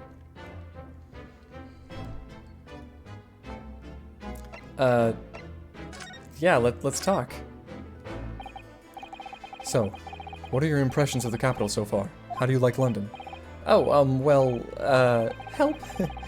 I've never been so nervous ever since I got here that I can't remember a single thing about the city. It's simply splendid, isn't it, Mr. Naruhodo? Oh? We had a wonderful view of some of London's streets from the carriage on the way here from the station. Everything is so impressive and grand. I must say I'm almost at a loss for words. I'm glad to hear you like it. The city boasts tramways, piped water and gas, even cables supplying electricity. We spearhead every revolutionary new technology in the world. Every visitor to London is astounded. Oh yes, astounded is the word. Thanks for saving me there, Susato-san. And everyone seems to be jolly and full of vigor. Yes. There's much excitement about the upcoming Great Exhibition we'll be hosting here in London. Okay, so taking the way that they're talking about Great Britain here, and also how the Great Britain of the same time period is represented in the Fate series, I have to wonder how they're teaching Britain and the Industrial Revolution in Japan. Like, are all the books there basically just saying, like, Britain was literally the greatest, like, everything was clockwork and made of metal and steam, and, like, it was just out of this worldly technological wonders? Because that's, I mean, that's like it's an exaggeration, at least, we can agree, right? Great exhibition? Cultural and technological achievements from around the globe are to be exhibited here in our great city. It will be the greatest spectacle of its kind in history, and will make Paris's World Fair look like a toy shop. Gosh, I can hardly imagine how magnificent it's going to be. Great Britain's capital city is nothing but magnificent. London is the center of the modern world. Even if you do say so yourself, the sun will never set in our great empire. Alright, that was happening. Perhaps it is fate that in these progressive times, we welcome visitors from the land of the rising sun. Lord Chief Justice, I think you were expecting a student of law for the study tour, weren't you? Absolutely. A Mr. Kazuma Asogi, if my memory serves. That's right. The British government has already been telegraphed a full report on the situation. I understand the young man lost his life aboard the steamship bound for our shores. That's amazing. The news reached him before we even arrived. My country naturally extends its deepest condolences to yours. Oh, thank you. And you honored this appointment specifically to inform me of the news? Yes. We are here in the capacity of envoys from Japan to report the sad news in person. They tell me you Japanese are a people of protocol and courtesy, and I see that it's true. And it is with some regret that I must inform you that the death of the young lawyer means the study tour arrangement can no longer proceed. If you would just hear us out, Lord Strongheart. What do you have to say, madame? Madam. It's about the study tour. Mr. Naruhodo here would like to make a proposal. Would he now? Well, Mr. Naruhodo, this is it then. The moment of truth. We're gonna do it. The thing is, Lord Justice, or Lord Strongheart, I was wondering if perhaps you would consider allowing the study tour to go ahead? Don't misunderstand me. Britain would ideally like to see the tour go ahead. But without a lawyer from your country, there's nothing to be done. Well, in that case, what if there was someone else? Another lawyer from Japan, I mean. Is there something I don't know? Only a single lawyer was invited to Great Britain from your country, and that was Mr. Asogi. At least, that is what I've been led to understand. Well, the thing is, this isn't really going well at all. I just can't seem to find the right words to say this man. Mr. Naruhodo, I could ruin things here if I'm not careful. What am I going to say? If there's someone else here from Japan who could be described as a lawyer, it's... Obviously, it's me. It's me. I can do it. Is that so? I mean, I don't actually have any qualifications as such, but... No qualifications, you say? And yet you still claim to be a lawyer? I have acted as a lawyer in court before. Only once, as it happens. And I had Cosima to help me, and I was the accused, but glossing over the details. I've been spending every spare moment on the journey here to Great Britain studying. I've learned all about British law and court proceedings while I was on board the SS Buria. The voyage from Japan is some 50 days, I believe. Not what you might call a full education. To become a qualified lawyer here in Britain, not only do you need a university degree in law, you must also complete several years of training. I realize it's far too short a period of time, but I can't just go back to Japan. Cosima, Mr. Asogi's journey had only just begun. Coming here on this journey tour, or on this study tour, was all he thought about. I have to carry on and do everything he planned to do. I know it must sound like I have an overly inflated opinion of myself, but I would do anything to prove that I have what it takes. Any test you care to set me. Just one chance, that's all I'm asking for.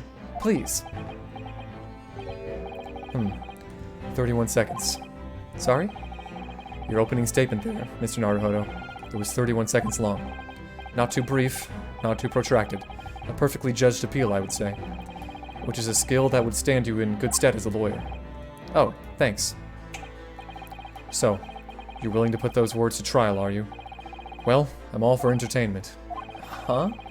But let me ask you one thing first, sir. Yes? You say you intend to do everything Mr. Asogi planned to do. Are you firmly set on that path? Well, yes, that's my intention. I see. Am I imagining things, or did his expression just alter a fraction there all of a sudden? Very well. You have your wish. I'll give you a chance. A test to become a specially certified lawyer. Whether you pass or fail is entirely down to you. Really? Alright, well, let's talk about the test. I have no idea what it might be, except it's definitely going to be a court case. I think we all know that. So, what form will the test take exactly? Tell me, Mr. Naruhodo, what do you consider the role of a lawyer to be? Well, defending people, of course. Well said. So, let's have you defend someone. Huh? Your timing is perfect, in fact. There's an apt trial to begin later today. No advocate has been appointed for the defense as yet, so this will be welcome news. Today? Straight away? If you manage to secure a verdict of not guilty, you'll have passed my test. What could be simpler? Why do you specifically want a not guilty verdict, though? Like, at this point, don't you not know who committed and didn't commit the crime? Whatever, so be it. How do I get myself into these situations? Well, could I ask, what sort of trial is it, Lord Strongheart? Yes. Good question. I remember. It's a murder trial. A murder? Yeah, I'm pretty... almost like every trial you do in the Ace Attorney games is murder. Not all of them, but pretty much damn near close. An extremely simple case, I understand. You really can't lose. That's easy to say, but I should mention just in case. If the defendant is found guilty, he will of course be sentenced to capital punishment. Capital punishment? He'll be put to death? Here in Great Britain, murderers are sent to the gallows without exception. Presumably you read that much in your short, C-based introduction to British law? We can't possibly agree to such a test. We would be toying with a man's life. I am the Lord Chief Justice, and I've decided it's acceptable. But you can't do that, can you? I think it's totally fine. I'm ready to do this. There's no need to overcomplicate this. All you have to do is ensure that you don't lose. So the defendant may live or die depending on how well I perform in court? If I lose, he'll be hanged. Mr. Naruhodo, you've come to me claiming to be a lawyer. I love the doves in the back. If you want me to take you seriously, you need to prove you're willing to do a lawyer's job. And you say you intend to see through the will of your compatriot, Mr. Asogi. I would like to understand just how far you're willing to go in order to make that happen. He's testing my resolve. What's the matter? You've fallen silent. I'm sorry, but time is pressing. The trial begins shortly. I need an answer from you now. What's it to be? I'm 100% gonna do this. What do I say? Do I agree to this absurd test? Yep, we're going for it. Alright then. If I have to give you a decision now, my answer is... I can't do it. I can't get the words out. 15 seconds. Your decision making needs work if you want to be a lawyer. That was too slow. So, it's as I suspected, is it? Sorry? You have noble intentions, but lack the resolve to see them through. The test is cancelled. Thank you for stopping by. Go and acquire your ticket for passage back to the east tomorrow. This conversation is over. Yes, Lord Strongheart. Thank you for offering me a chance. Mr. Naruhodo. I'm sorry, Mr. Sato, but what could I do? It's alright. I understand. You do? It's not an easy decision to choose whether to defend a man in these circumstances, but resolve has absolutely nothing to do with it.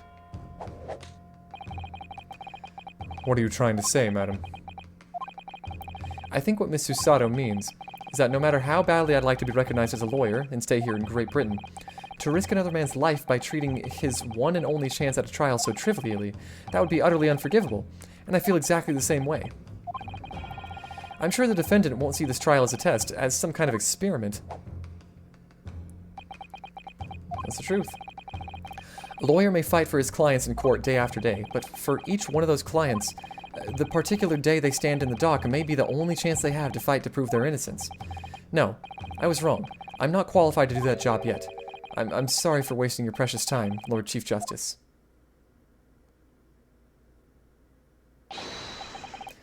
Wait, Mr. Naruhodo. Oh, was there something else? It's approximately 20 minutes by carriage to the Old Bailey from here. If you leave immediately, you should still be there in time. But I just said that... I was quite serious in what I told you. The defendant in this case has literally no one to advocate for him. What? At this point, he can't hope to find someone to represent him. The trial will begin without a defense.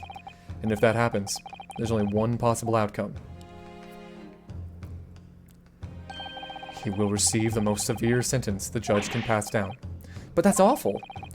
But that is the truth. Why does it have to be like this? Please don't expect an answer to every question. The cold, hard truth of the matter is that there's only one person now with a chance to save this man from a very miserable end. And that is you. I'm really his only hope? He just Princess Leia'd me, basically? So, what do you say now, madame? Me? What do you mean, Lord Strongheart? You said it wasn't an easy decision to choose whether to defend a man in these circumstances, and I agree. But in my estimation, it is purely and simply a matter of resolve. Oh. Our time is up here. I have a meeting to attend. I must leave in 2 minutes and 16 seconds. So, venture into our great city and enjoy yourselves. Oh. Okay, yeah. He's gone. The Old Bailey. If we're going to do this, Mr. Naruhodo, we must leave at once. Yeah, move. Let's go. I don't need to waste my time with looking around and talking to people. We're doing this.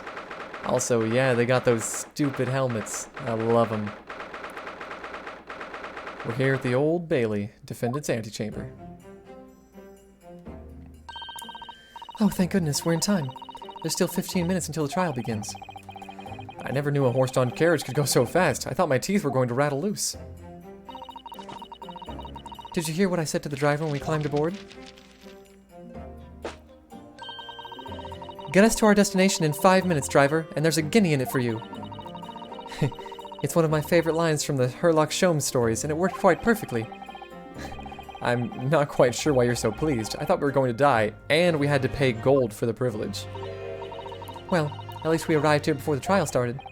Yes, I suppose there's that. Anyway, I don't understand it. The court clerk said the defendant should be here, but there's no sign of him at all.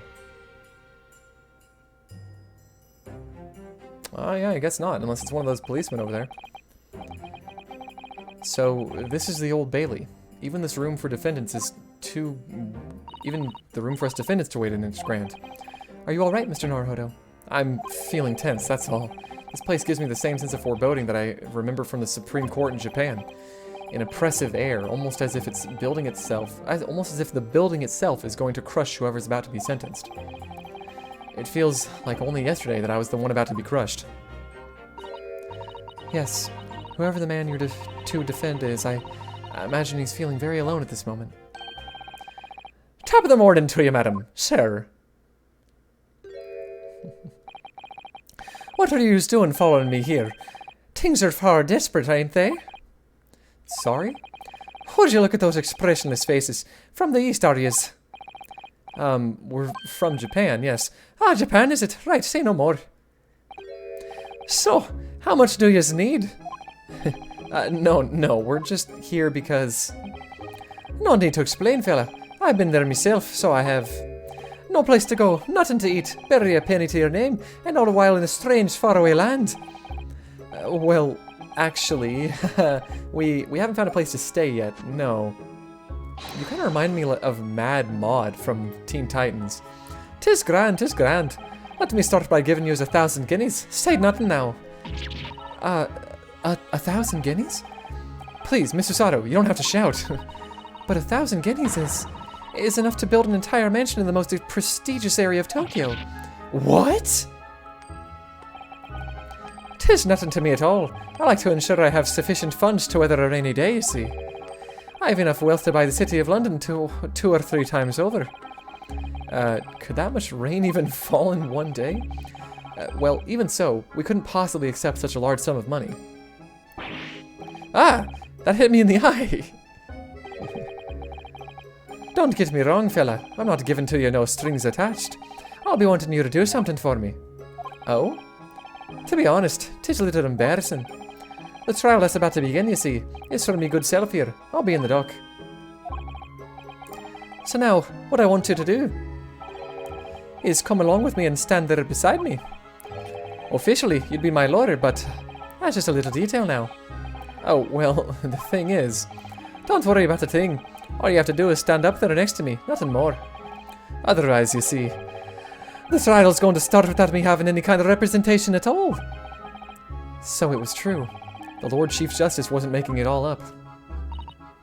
I'm terribly sorry to have to ask, but does that mean you're the defendant in this trial? Bluster and blazes, do yous? Do yous not know who I am? Me, one of London's biggest names. No, sorry, we've only just arrived in the city, you see. I see. I suppose it isn't altogether impossible. Well, just next to Hyde Park there in the centre of London is another beautiful park. Sorry? A park? What? Just called McGilded Park, full of blossoming flowers in the spring and singing birds and whatnot. I donated it to the city, so I did. An entire park? In central London? A city of smiles, that's my vision for London. There's nothing Magnus McGilded wouldn't do for the city and its queer old people. That's amazing. I mean, really, really extraordinary. Ah, but now they've the gall to say I'm a good-for-nothing criminal. Me, Magnus McGilded. What is the matter with the London police, I ask ya? Alright, don't pass out. Mr. Naruhodo, perhaps now would be a good time to introduce ourselves while the gentleman catches his breath.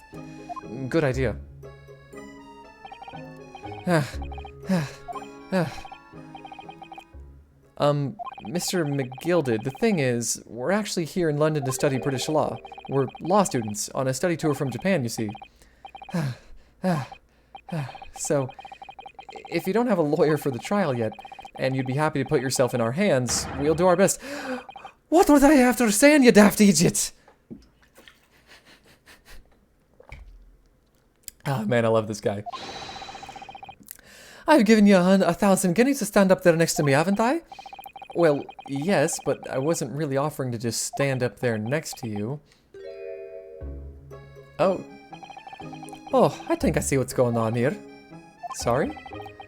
I know what you're thinking. Tis Chancellor of a fella claims to have more money than the Queen. But if that's true, why the blazes can't he hire the finest lawyer in all of England? Because he did it. That's the only explanation. Well, not really, no. Not at all, although it is a little strange, to be honest. Why you don't have a lawyer, I mean. That would be the fault of the Reaper. Sorry? Did he just say Reaper? Aye, the Grim Reaper of the Bailey, Lord Beric von Zieks. He's the prosecutor. The prosecutor is the Grim Reaper? When Van Zieks stands before the prosecution, they call the accused his sacrificial lambs. This reminds me a lot of a certain Von Karma from another Phoenix Wright adventure. And to this day, in every single trial in which he's been the prosecutor, the accused has been damned. What? Yeah, it's literally the same stakes as Phoenix Wright Ace Attorney. So it's reached the desperate situation, where there's no one willing to stand in defense against the fellow at all. You could say he's a living legend of the Old Bailey. Goodness. Lord Beric von Zieks.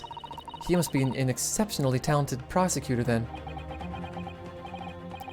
Talented isn't the word you're looking for, madam. It's cursed. Cursed? What on earth? The defendant is summoned, and his counsel. Please make your way into the courtroom. The trial is about to begin. His counsel? That would be me. Oh, 'tis time. Well then, fella, don't let me down. But I don't know anything about the case. You haven't told me what happened. I mean, really. Until you showed your face here. I'd made up my mind, so I had. Sorry? I decided I'd have to defend myself in there. How would that have worked? Well, I've done it, so. But then you made an appearance as student of law, wouldn't you know? 'Tis no accident, I can assure you of that. 'Tis fate. So don't get cold feet now, please.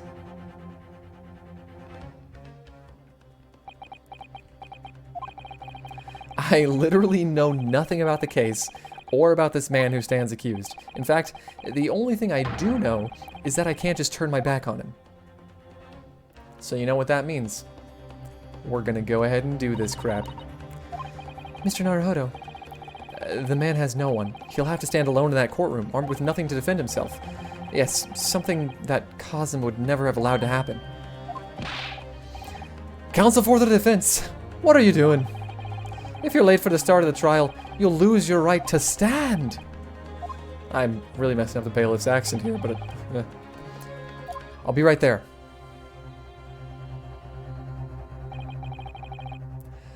It's happening then. My first trial in a British court. I hope you're watching over me, Kazuma. Because I have no idea how I'm going to manage this. I think you'll figure it out. Dude. It's got fire? That's sick. 18th of February, 10 a.m. The Old Bailey courtroom. Oh, there's a bunch of random people right there. So this is the highest court in Great Britain, the Old Bailey. The centuries of history in this place is palpable, isn't it? It's so different to the Supreme Court in Japan. It feels both imposing and serene at the same time. The atmosphere almost makes words redundant. whatever the country, determining a person's guilt or innocence is always a solemn affair. May I say something, Mr. Naruhodo? Oh, yes, what? Your eyes look ready to pop out of your head again. I know, but I just can't help it.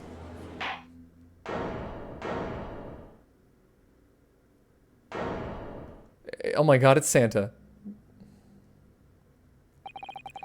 In the name of Her Majesty the Queen, I hereby declare this court to be in session. We are here today to determine the guilt or innocence of Mr. Magnus McGilded.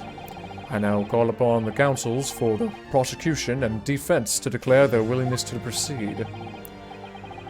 The prosecution is fully prepared. That must be the Reaper of the Bailey. He really does look fully prepared to dispatch his next poor victim to the underworld. Counsel for the defense, you appear to be Eastern. Do you speak English? Huh? Oh, yes, of course. Sorry. But he asked if the defense was ready, and I couldn't be further from ready if I tried. Those eyes please me. Nipponese. You can't say that! You can't say that! They shroud your fear, your doubt, your trepidation. They run wild, clinging to some phantom notion of courage. The quintessential look of a sacrificial lamb. I don't know if that's the accent I want to get him. I feel like I could give him a better accent. Ugh, a cold shiver just ran down my spine all the way to the tips of my toes. Now, Mr. McGilded. Yes, my lord. You stand accused of murder, a capital offense. You could be sent to the gallows if found guilty. Are you quite sure you wish to entrust your defense to this foreigner? Wow, everyone's just racist. As I've always said, my lord, 'tis a grand thing to give opportunities to the young. Even if the fella is a student from some little island off in the Far East. It is not the British way to ignore the dangers to yourself and give those less fortunate a fair chance. What? I'd like to think that acts of chivalry do the great British Empire proud. Listen to Mr. McGilded. What a fine gentleman London has made him. Do you hear that he donated £5,000 to the government the other day? Mother, please make me go and play in the McGilded Park. It seems as though everyone in the public gallery is firmly behind Mr. McGilded. That's definitely welcome news, and he certainly has a way with words. I'm surprised he couldn't convince anyone to defend him. Eloquently put, Mr. McGilded, and most laudable sentiments. Now,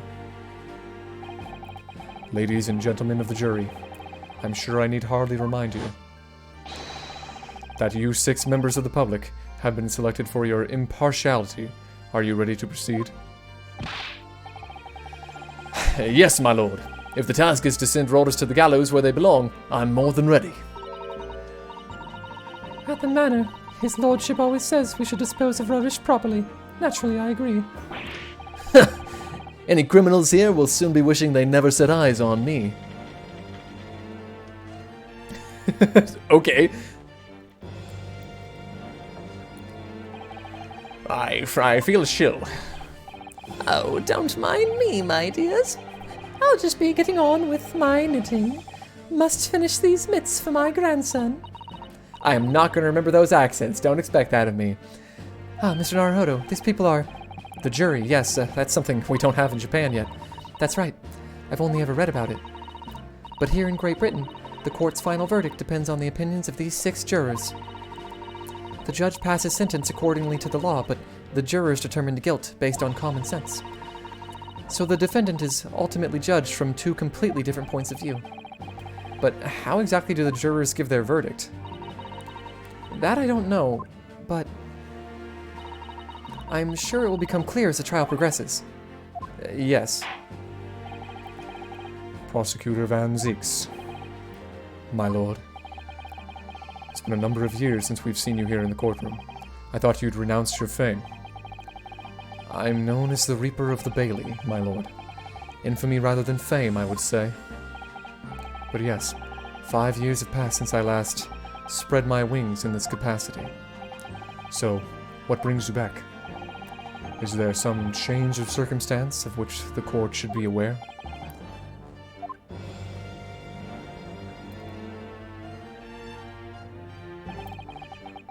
I leave that to your imagination, my lord.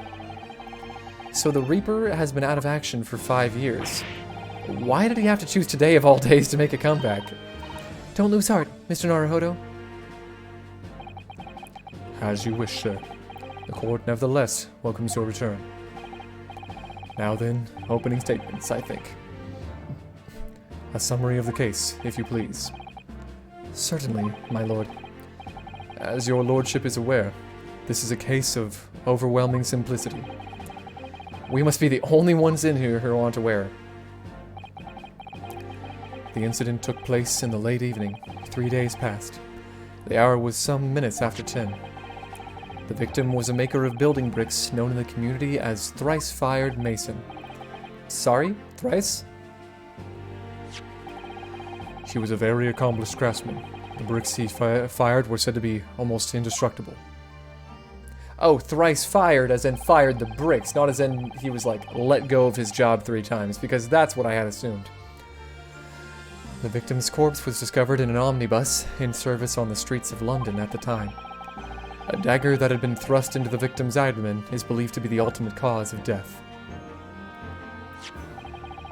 Here is the autopsy report from the investigating medical officer at Scotland Yard. Thank you, counsel. I shall accept that and the photograph as evidence. Alright, autopsy's been added to the court record. And so has the photo.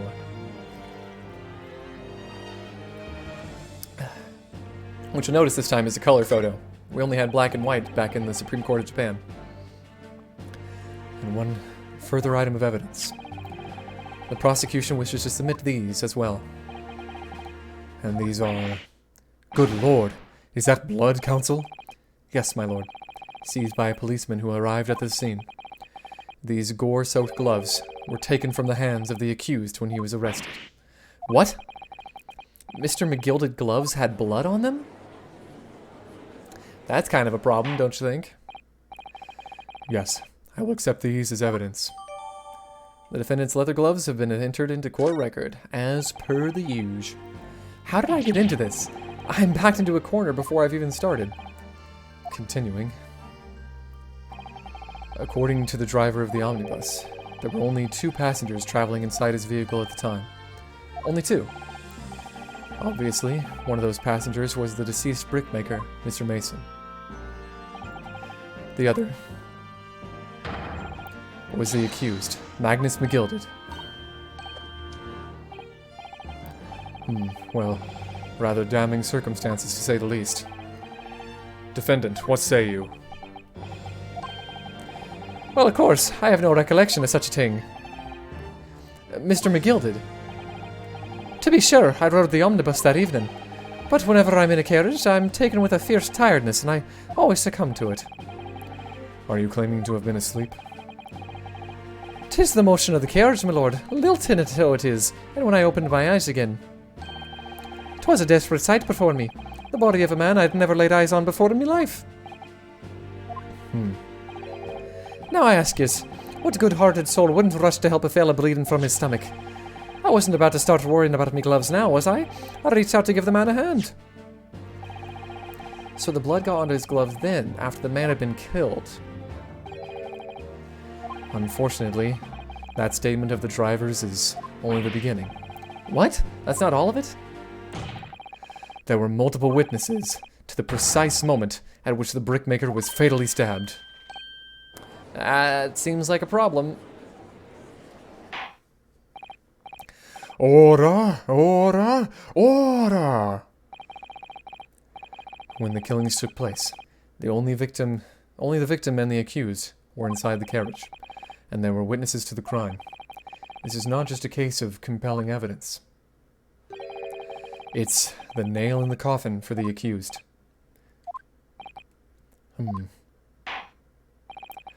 Thank you, counsel. The circumstances of the crime have been made quite clear.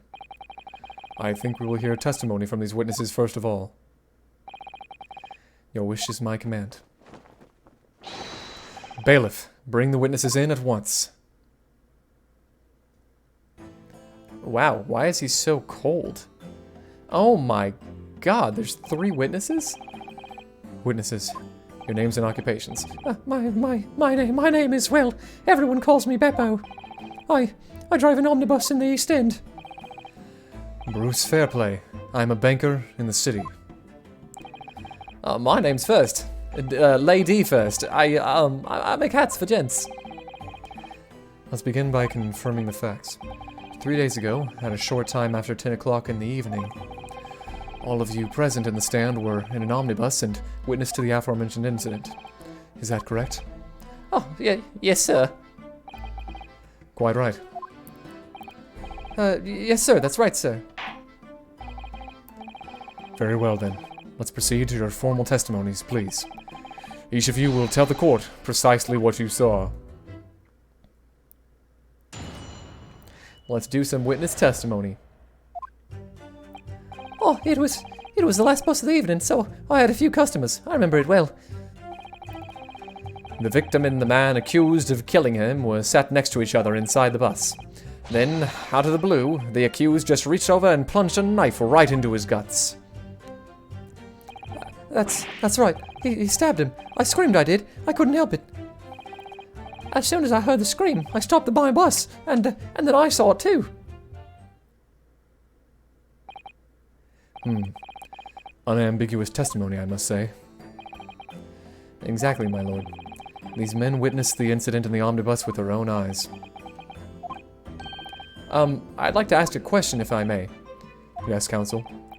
Well, this testimony makes absolutely no sense to me whatsoever. Why not? Well, the incident took place inside a moving carriage, didn't it?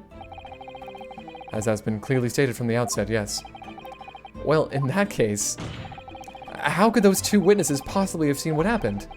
There's no way they could have seen the inside of the moving carriage.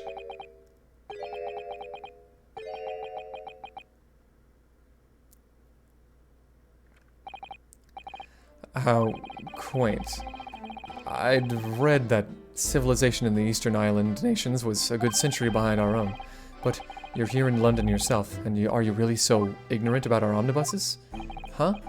Tell me, my Nipponese friend. I really don't want to say that. Have you even traveled in an omnibus? Well, no. We only arrived in London this morning. No matter. I've arranged for us all to see it for ourselves. The actual scene of the crime, that is. What do you mean? The actual scene? How? The carriage is designed to be moved, after all. Presumably you understand that much. Yes. The omnibus in which this bloody crime took place is here today, in this very building. Here? What? The entire carriage? Bailiff, bring forth the stricken omnibus. It's just gonna be, like, brought into the room? Just, like, straight in? Oh, yeah, wow, that is literally just in the room. Huh. So that's an omnibus. The omnibus. I can't believe they could actually bring something so enormous in here. Great Britain's courtrooms are amazing.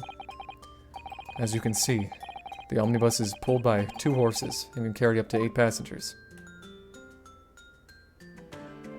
True. 4 passengers seated inside in the closed cabin, and another 4 on the rooftop deck above. Every Londoner knows the best views of the city architecture and sights are to be had from the top of an omnibus. And I should point out to our foreign guests that there is a skylight in the roof, allowing a view of the interior from the seats above. Ah, a skylight. What? The penny drops at last, I see. These 2 gentlemen were occupying the rooftop seats of the omnibus when the murder took place.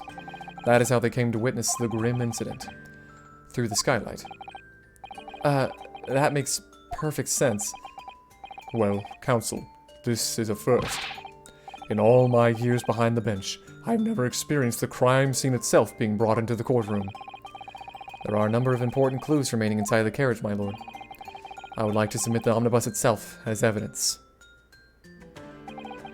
That is the prosecution's wish.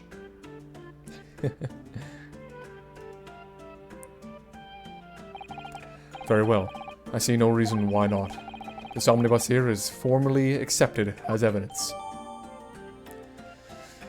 Wow, okay, well I'm glad they went over that. I can't believe it. The entire crime scene enters as evidence? Yes, Great Britain is simply extraordinary. I could help myself a lot by giving that omnibus a thorough examination, seeing as it's here. Let us continue with proceedings then. Your cross-examination, counsel. Pray don't expect this Japanese stray to understand the intricacies of a British court's cross-examination rights.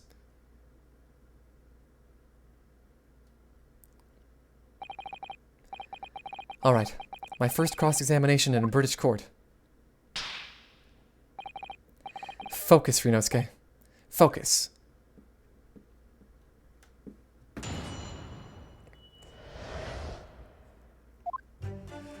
Alright.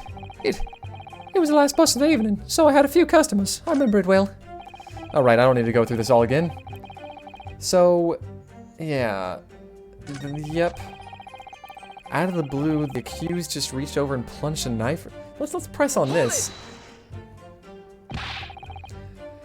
You actually saw the exact moment it happened? Didn't I already testify to that? Or fair dinkum. Hard-working city bankers not considered trustworthy these days. Oh, no, I didn't mean that. This is no good. I've really got his back up. Perhaps you could just tell us what you saw in a little more detail, if that's... My lord! Juror number 3, what's the meaning of this? My mind is made up, my lord. Completely and utterly made up. Made up about what? I don't like the stinking rich. Never have. They're always up to something or other that they shouldn't be. Every one of them. And that little leprechaun of a man is no exception. Well, he can't fool me. Oh, what? There's no point wasting time listening to any more of this. That's my opinion on the matter anyway. That is precisely what I was about to say. As the foreman of this jury, it is my duty to set a good example to my fellow jurors.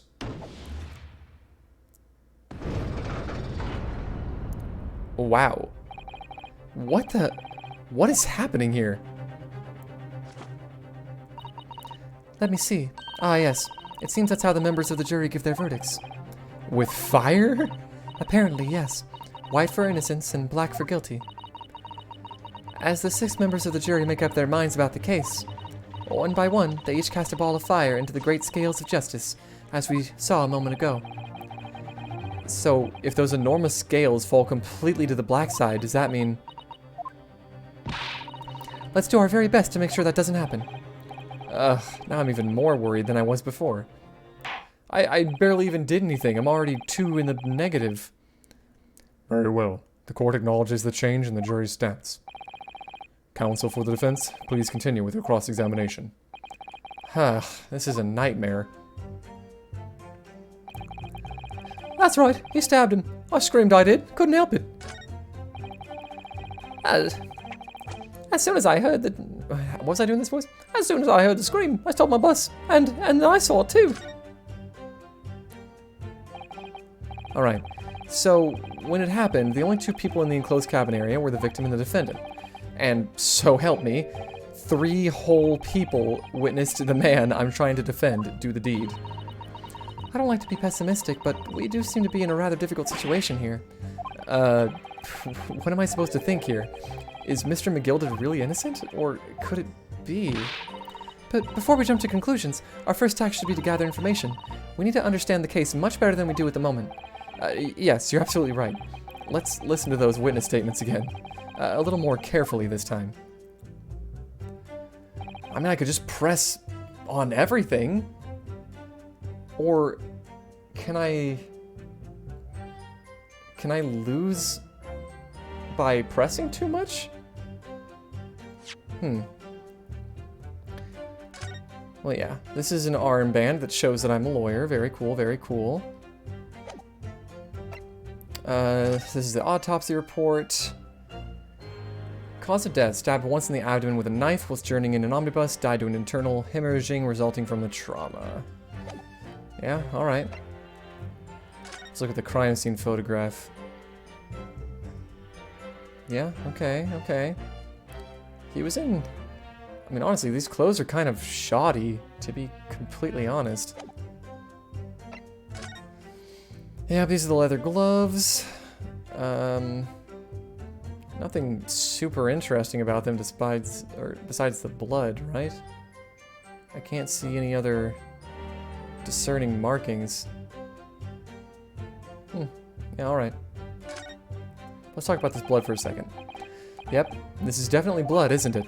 Not the most pleasant sight to be confronted with on our first day in London. Well, nothing will come of grumbling now. No. By the way, is Mr. McGilded right-handed? Yes, I believe so. He was toying with a coin in his right hand a little earlier. Ah, pity. If only he had been left-handed. I think blood on either glove would be fairly incriminating, really. Yeah, it is on the right glove. Unless you wore them the wrong way around, but I doubt you'd do that. Oh, so I can take a look at the whole carriage this way. Okay.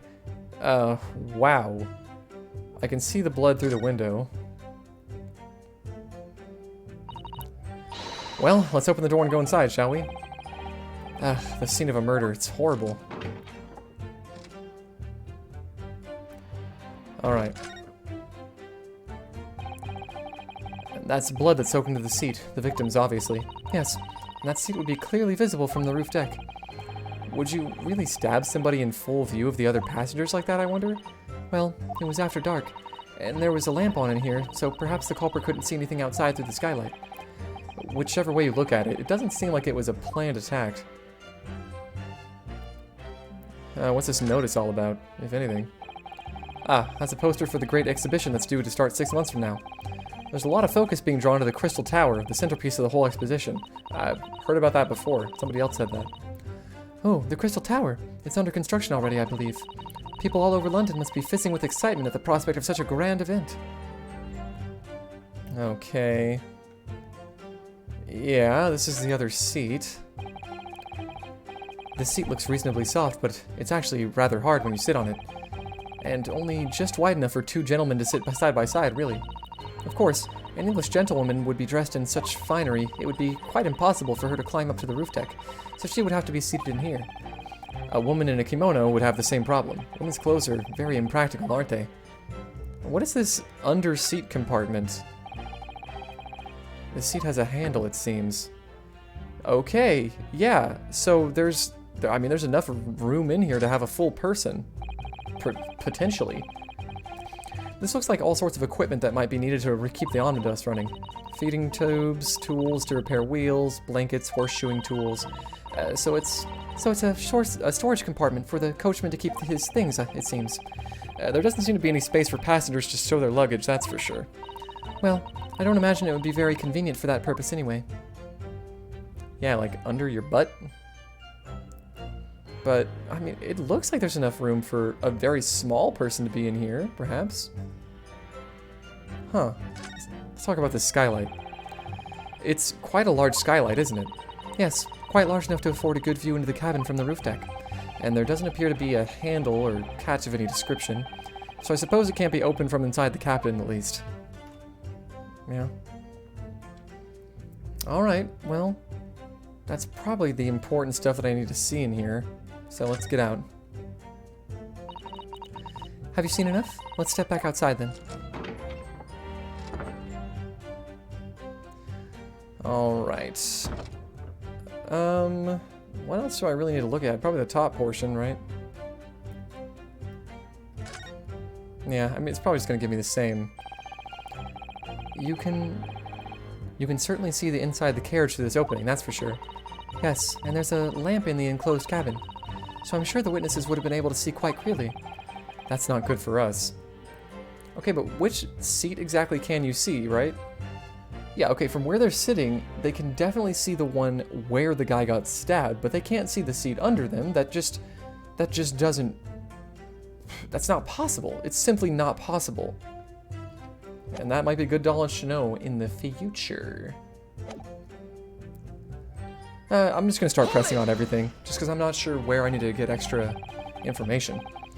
Yes, I think it was sometime after 10, wasn't it? Oh, yes, sir. That's right, sir. Yes. Ever so cold it was. Freezing, in fact. And you had 4 passengers on board at the time, is that correct? Yes, that's right, sir. Not all traveling in the same part of the bus, but of course, though, no. And there were no other passengers when the incident took place? No one alighted, for example? You're quite right with that, sir. No other passengers like that. No, none. So, nobody fled the scene of the crime then? I have to say, if the boss insists on it running, he does, every evening that last bus of the day. But I do wonder sometimes if it's altogether worthwhile. So, yes, it's hard to say. What do you mean by that? Well, what with it being so cold and everything, and only making 20 pence on the run, you see. Yes, I spend that much at the pub on the way home, just trying to warm up again.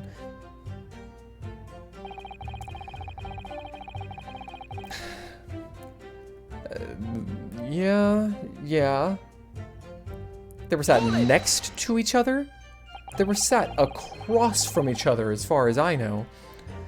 And you saw them through the skylight in the roof of the carriage? That's right. When you sit up on the top deck, the window's right there at your feet. Yeah, you're right. So it is. There was a lamp on the inside, so I had a pretty good view. The two of them were wearing hats, and I couldn't exactly make out their faces, but there's not a shred of doubt in my mind that it was Mr. McGilded. Okay, well, dang it. I really wish they had been seated across from each other. Because if they weren't seated across from each other, he totally could have seen him. How can you be so sure? Well, how can I put it politely? Mr. McGilded is a gentleman of rather small stature. I couldn't have mistaken him for anyone else. Let's not forget that when the vehicle came to a halt, the only people inside the enclosed cabin were the deceased Mr. Mason and Mr. McGilded. There is no room for doubt here. Ugh, I really wish there was. God, yeah, I already asked about that. Hold it! He stabbed him, you say, and you were sitting up on the roof deck, were you? Yeah, that's right, sir. I was up on the roof seats. I remember seeing the little gent sitting next to his fellow that was stabbed. I'd been thinking about a new hat design, you see, so I was just gazing absent-mindedly around. But then I happened to look down through the skylight. It was sticking right out from his belly, that huge, great knife. A grim sight indeed. Ah, that didn't help me at all. The jury looked like they're even more convinced my client did it than they were before. That appears to have made everyone even more dubious that Mr. Gilded is telling the truth. If only we had some evidence to counter their suspicions. Mr. First, Oh, yes, sir. is this the knife you saw? Oh, good grief, yes, that's it. The very one, sir. Is that? Yes, counsel. This is the blade that was driven into the victim's belly like a stake through the heart. That is a blade of considerable size, counsel. It is. And furthermore, the scabbard is emblazoned prominently with a certain initial. The letter M, which seems oddly familiar. Please, no. M for Magnus, perhaps? Or McGilded, possibly? Take your pick. It seems this particular big name in London made a magnificent mistake. But there are M's everywhere. Yes, like in Mason. Objection! Objection! This blade is far too extravagant for a poor brickmaker to have owned. No, this weapon of murder almost certainly belongs to the accused. Not conclusive, but certainly compelling, counsel. Alright. My lord, if you'll forgive the interruption. Ah, juror number 2, go on. Mr. McGilded is a pillar of society and a gentleman, and a gentleman's word should be sacrosanct. Wait, how do you say that? However, those of us in service know we must accept hard truths. Wait, what are you about to do? Dispose of the rubbish. Oh, jeez.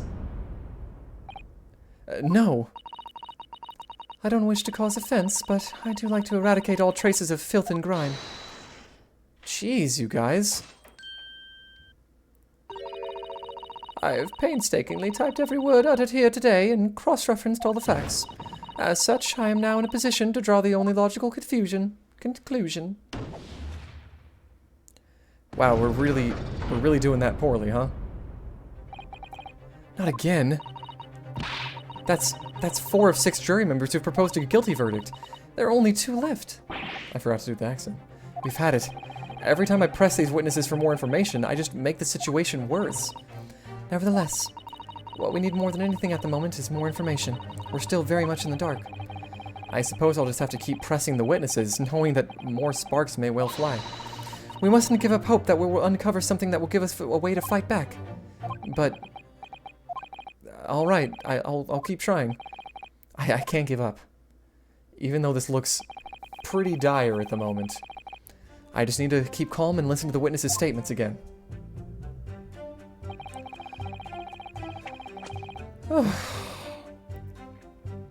Yeah. So, are you sure you saw it? What exactly did you see?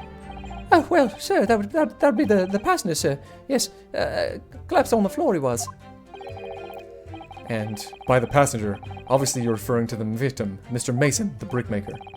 And by then the other passenger had the knife in his hand, like this. By the other passenger, obviously you're referring to the accused, Mr. Magnus McGilded. And then he plunged it down like this, just stabbing the other passenger in the belly. What? Oh my god. My lord, I wish to speak. Yes, juror number 5. I do take it that you, too. As the master of the London Guild of Coachmen, the idea of a murder being committed in one of the city's carriages is utterly abhorrent to me. It wouldn't be right to make a decision before hearing all the facts, though, I said to myself. But I've heard enough now. The horse has bolted, as they say. No, please, just keep an open mind a little longer. Gee up now, Silver Blaze. The finish is in sight. Wow, this grandma is going to be the one thing keeping me afloat, thank God. Beppo is a long-standing member of the guild, and I trust what the man says. Oh, thank you, sir. You're too kind, sir. Oh, this is too unkind, sir. Which now means that 5 jurors agree to condemn this man.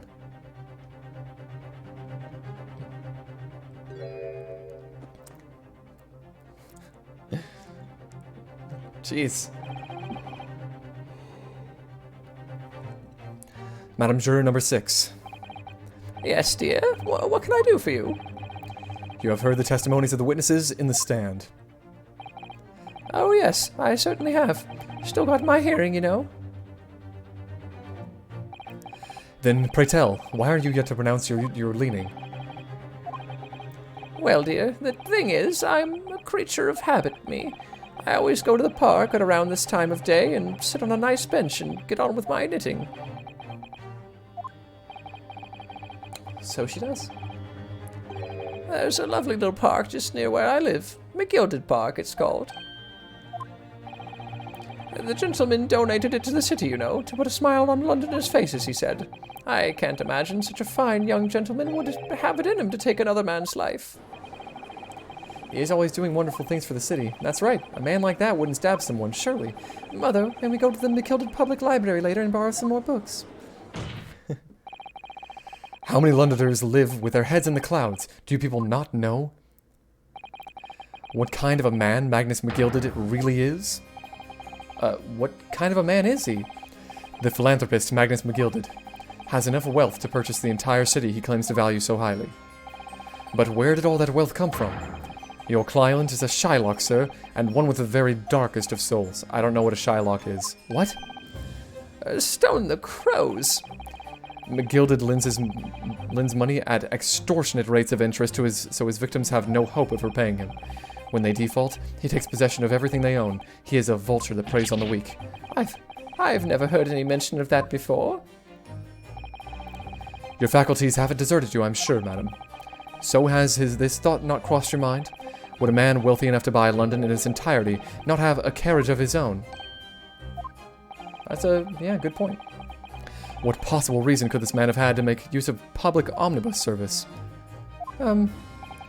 You're not saying that the victim, a poor brickmaker, had next to nothing to his name save considerable financial liability. It will come as no surprise that his creditor was the accused, Magnus McGilded. But let it also be known that the very day Mr. Mason was killed was the final repayment date for his debts. Good gracious! The brickmaker was destitute. He had lost his house. He had not a shilling with which to repay his debts. And in the end, this pitiful soul had the very last thing he owned taken from him, his life. By the merciless philanthropist pretender, Magnus McGilded. I don't believe it. If I might add something briefly? Miss Susato. You claim that the victim had been lent money by Mr. McGilded, but where is the evidence to support your claim? When did he get wine? Did he have wine the whole time and I just didn't notice?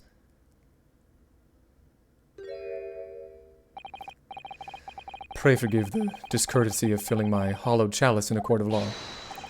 Ah, there it is. Lord Van Zeek's hollowed chalice. How can this be considered acceptable? But I find myself in an unexpectedly good humor. I had heard ladies from the Far East could show great courage, but I didn't expect to experience it myself. Ah, as judicial assistant to the defense, I'm simply doing my job. What a pity that your display of courage is in vain. It is the debtor's ledger, which details all monies loaned by the accused. You will find the victim's name clearly recorded inside. Oh. Allow me to present this ledger as evidence.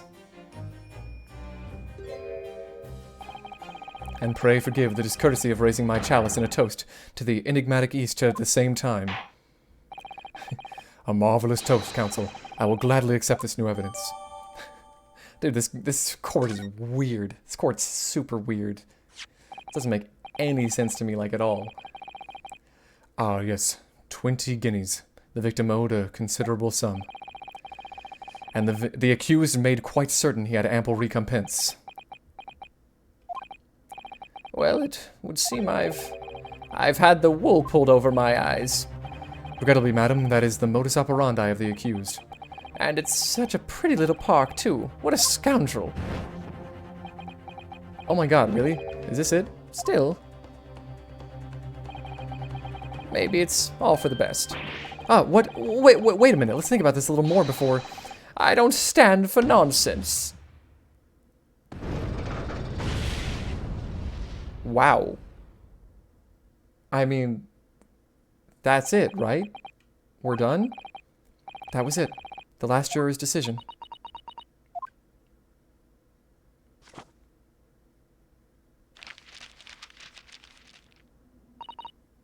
Ah, according to this Encyclopedia of British Law, when all members of the jury have concluded that the defendant is guilty, court proceedings are suspended, and the presiding judge will deliver the final verdict and sentence. That's what it says here. Ah, the final verdict. It's over then. Oh. There's a footnote, though. A footnote?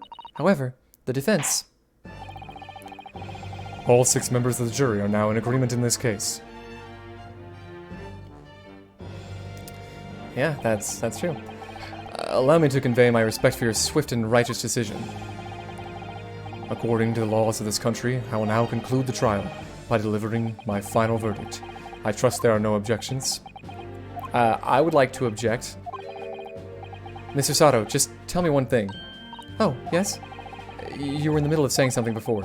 The footnote in your Encyclopedia of British Law. However, the defense... what did it say next? Oh, yes, of course. One moment. Why didn't you keep the page? Come on! When all members of the jury have concluded that the defendant is guilty, court proceedings are suspended, and the presiding judge will deliver the final verdict and sentence. Then the footnote says, however, the defense has the right to demand a summation examination of the jurors at this point. A summation examination? A summation examination, from which century has that tone you've been there resurrected? Ah. Judging from the binding, I would say that book is at least 50 years old. Any modern text on British law wouldn't even give such an antiquated procedure a mention. It's a relic, long forgotten and certainly no longer practiced. So you're out of luck.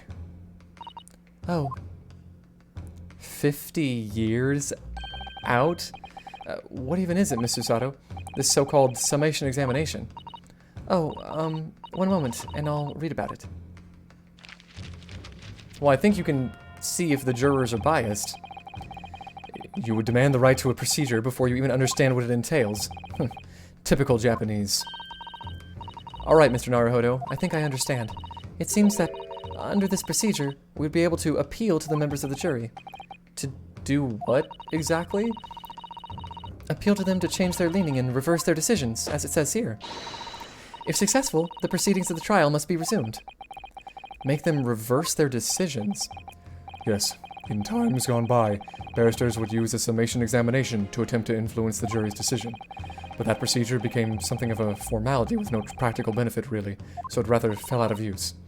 I wonder why. Because it was devoid of purpose. Changing just one member of the jury's mind would be hard enough, let alone several.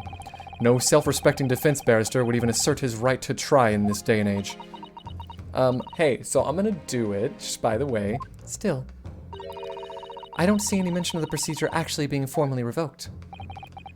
What are you suggesting? I'm suggesting that although it may be antiquated and largely forgotten, it isn't yet extinct. What do you think, Mr. Naruhodo? Yeah, we're gonna do this. We're gonna do this absolutely right. By the book, the summation examination, our last possible hope. Do we assert our right to carry it out? Yeah, obviously. The defense wishes to assert its right to a summation examination, my lord. Objection! London is the capital of city of the most powerful nation on earth. We have a duty to the world to exemplify the very highest standards of judicial procedure. Summation examinations are an embarrassment that should remain buried. But if it's our right, it's our right. I believe it could prove vital with this trial. The defense's petition is perfectly valid. The court will proceed with a summation examination. This is madness. Foreman, are you and the remainder of the jury ready? I'm not, there was no mention of this in the letter I received, you see, so... All members of the jury will be asked to explain on what grounds they have reached their decision. On what grounds? You must all justify your decisions and explain why you believe the defendant to be guilty. Well, my lord, you're rather putting us on the spot. This is most irregular. No mention was made of this before. I don't really hold with all this justifying luck. That seems to have thrown the jurors off, yeah. It seems none of them have experienced this before. Alright then, the summation examination. A defense procedure no practicing lawyer has attempted for years, is it? Well, just maybe, it might be the opportunity we've been looking for. To turn this trial around. So be it then. Ladies and gentlemen of the jury, the court hereby calls upon you to state the grounds on which you find the defendant, Magnus McGilded, guilty of this most serious crime. Alright, yeah. Judicial findings. There was no one else inside the carriage at the time, so it has to have been him. I trust the driver. He has an excellent memory, it seems. 4 passengers with fares totaling 20 pence. He stuck the jack next to him just like this. Brazen, I must say. Absolutely brazen. I've simply typed and collated all the statements made thus far and drawn the logical conclusion. You can trust the guild. Fair fares is our motto. We haven't raised prices above 4 pence for years. Wait a minute. Above 4 pence? But he only had 4 passengers. A scoundrel stabbing that poor man on the floor. It beggars belief. Okay. Okay, I'm starting to see a possibility. I'm starting to wish I hadn't pushed for this now. Some of the jurors don't seem to have wonderfully formed arguments, though, do they? Well, let's see what we can do. We need to get these 6 people to change their minds. Well, I don't think you have to get all 6. I think just, like, 1 is enough, right? I'll have to throw everything I can at them and use some very persuasive language. Just a moment, Mr. Naruhodo. According to my book, that's not quite how it works. Oh?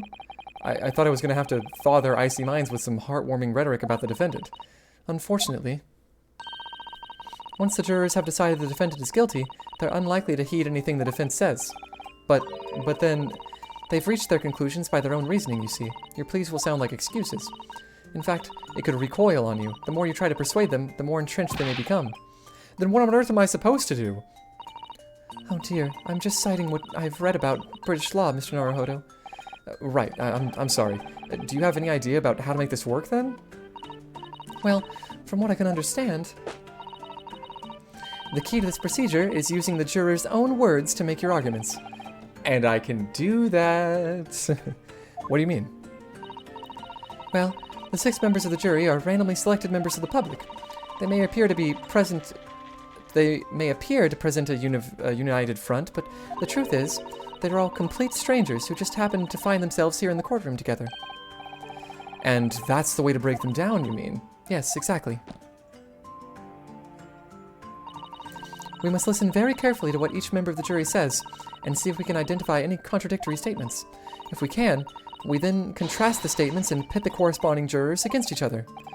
I see, so it's contradictions in what 2 or more jurors say that we're looking for. In a way, then, this is similar to a regular cross-examination. Oh, yes, I suppose you're right. Find contradictions in their statements and pit the jurors against one another to break them down. Alright, I might be able to pull this off. No, that's not right. I have to pull this off. And I totally, absolutely will. This is going to be easy. Can we start proceedings, counsel? I would ask you to take the stand for this. I'm expecting a clear and concise rebuttal. Yes, my lord. We're doing it. Dude, and I have this sword. This is cool as shit. No, not an issue. Yeah, you. Oh, this is kind of cool this is done. But yeah, you say that you haven't raised prices above 4 pence for years. So let's talk about that, dude. Those 2 statements clearly contradict each other. They do? Explain yourself, counsel. Me? Oh dear, what have I said? I swear on Silver Blaze's mane and name, I haven't the first idea what you're talking about. According to the group testimony we've heard so far, there were 4 passengers on the omnibus on the night in question, and according to the coachman, Mr. Beppo, he took 20 pence in fares. Quite right. I have those precise details typed neatly here in front of me. And juror number 5 also told us the following. The fare for the omnibus is always 4 pence. That it is, a fair and convenient single price. Just the way London's carriages should be operated. But that doesn't add up at all. In fact, it leaves a glaring discrepancy in the facts. Why, man, why? 4 passengers paying 4 pence each. If you do the multiplication... It would be 16 pence. Exactly. As I said, it doesn't add up. The figures are different. By 4 pence, in fact. Or precisely 1 person's fare. 1 person's fare. Yes, in other words, on the omnibus that night, it's distinctly possible that there was another passenger we've heard nothing about. Good gracious. This can't be right. The coachmen of the guild are good, honest men, one and all. Trustworthiness is our watchword. The figures your coachman claims most certainly do not add up. Your watchword, good sir, is a fallacy. I beg your pardon? Mr. Guildmaster, I think you ought to consider that if this trial were to end now, the news will surely spread all over London. The news that one of your coachmen tried to hide the fact that he's let nefarious characters ride his omnibus. Oh. All right then, how do I make so this miserable trial doesn't end, hmm? Let's go!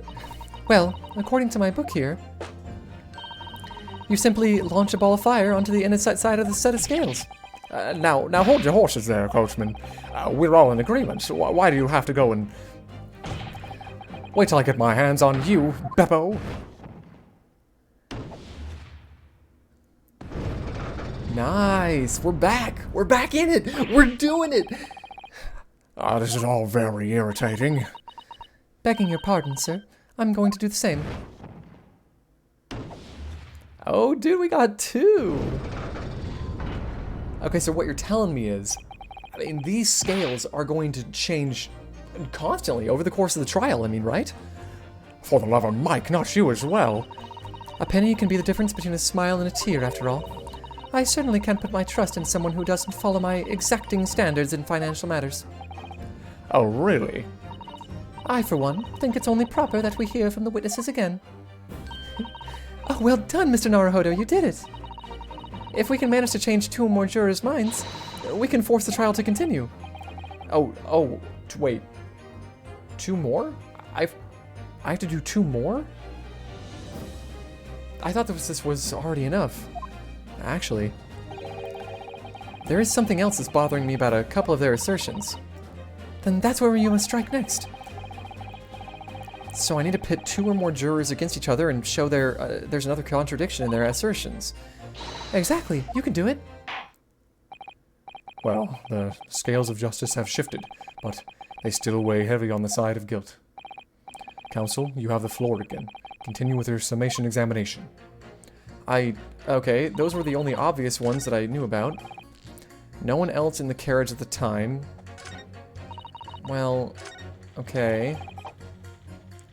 Yeah, I don't think there's anything that I can pit with that.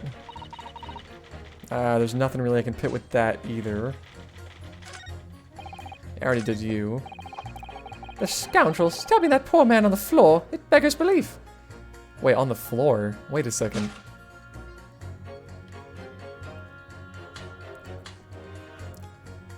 Huh. So, you guys don't actually know how he was stabbed, basically? I guess let's talk about it, right? Objection! Those 2 statements are completely contradictory. What? Explain, counsel, post-haste. Oh, dearie me, I was only knitting a jumper for my other half. What is all this claptrap? What does contradictory even mean, I ask you? We've heard from more than one witness that they allegedly saw the actual moment when the defendant stabbed the victim. Now, out of curiosity, jury number 3. Oh, what? Can't you see I'm busy here? How would you say the defendant stabbed the victim? What sort of motion was it?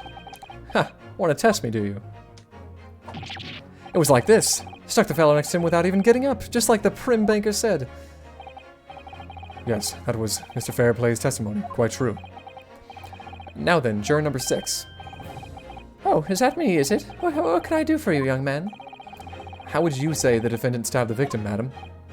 Oh, well, dear, as far as I understand it, it was like this. He stabbed the poor man after he'd collapsed on the floor. The coachman said so. Now don't move. Take a look at these 2 jurors. He stuck the fellow next to him without even getting up. And he stabbed the poor man after he'd collapsed on the floor. Well, I never. They're stabbing in totally different directions. What? Bless my stitches. Oh, what a muddle. What this tells us is that there's a strong possibility one of the witnesses isn't telling the truth. Oh. But why? Why the dickens would they lie? I don't know that yet.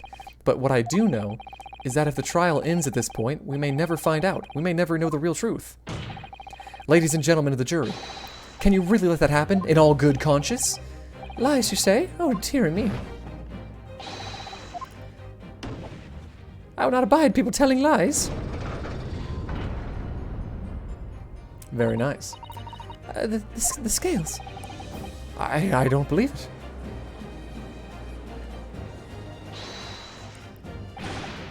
Wait! Now hear this, my fellow jurors. I warn you, you cannot listen to this man. Look at him in his black suit. He's clearly some devious Eastern sorcerer using magic on us all. If I could use magic, do you really think I'd be putting myself through all this? Answer me this, Dark Jinx. What, me? What exactly is the problem? What of it if 2 witnesses have slightly different recollections of events? What of it? Let's say the Shylock did stab the victim as he was sat next to him on the omnibus, and this young dandy saw him do it.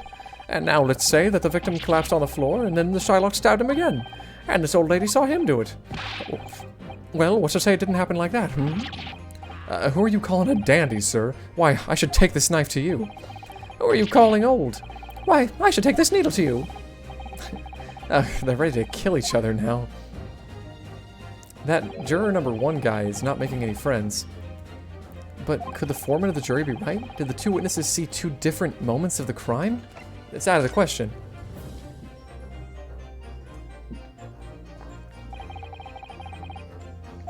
Unfortunately, Mr. Foreman. What is it, you Doc Jinx? Come out with it. What you're suggesting is impossible. It's out of the question. What are you talking about, man? How can you possibly say that? You do realize that I'm only doing my job. As foreman of the jury, I have a responsibility to steer everyone in the right direction. So where's your evidence, man? That's what we want to see. I say the 2 witnesses never saw 2 different moments of the same crime. If you say that's out of the question, show me some proof. It looks like the only way I'm going to get this done is to present him with something he can't dismiss. Some irrefutable, hard evidence. As you wish. What? I'll give you the true proof. It's out of the question that the 2 witnesses saw 2 different moments of the same crime, as proven by the crime scene photograph. This clear piece of evidence. Well, Mr. Foreman? Do you know what they say about me, young man? They say I've got no powers of persuasion. Okay, apparently that wasn't the right thing to say. Oh, I see. I'm sorry to hear that. But no one will need persuading about this. You're even worse than me. I love the, like, insults they give you when you get something wrong.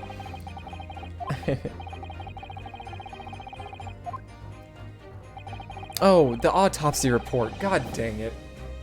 But also, I feel like the fact that he only has 1 stab wound in the photo, well, maybe that's not enough. Let me just examine this real fast. Yeah, stabbed once in the abdomen. Sorry. Sorry. This is the victim's autopsy report. According to what's written here, Mr. Mason was stabbed in the abdomen only once. Only once? It's quite simple. The victim was stabbed precisely 1 time. Which means these witnesses can't possibly have seen it happen 2 different times. Alright, I concede defeat. Well, I thought he was going to be the one that I had to win over, like, at the end, but maybe that'll be the foreman. Wait, that means 4 jurors are now leaning to not guilty. We've done it, Mr. Naruhodo. We've won! Dude, that was cool. What are you playing at, you dandy fool? Shut your trap, sir. No one deceives me. But we had a consensus. I said shut your trap. I know a lie when I see one, and if the chap ever dares to cross the threshold of my shop, I'll take this razor-sharp blade and shave every last hair off his head. Maybe you shouldn't lick the knife like that. Please tell me he's a barber. Well, in a quite remarkable turn of events, the defense's summation examination has flipped the balance of the scales of justice. The jurors now stand at 2 for guilty and 4 for not guilty. Accordingly, there is no longer a large enough majority among the jury for me to adjudicate, and the trial must continue. Alright, let's go. I hereby ask the defense, prosecution, and witnesses to return to their places, and I call upon all of you to continue to pursue the truth. Yeah, cool. So, Lord Van Zieks, continue to substantiate the case for the prosecution, if you please.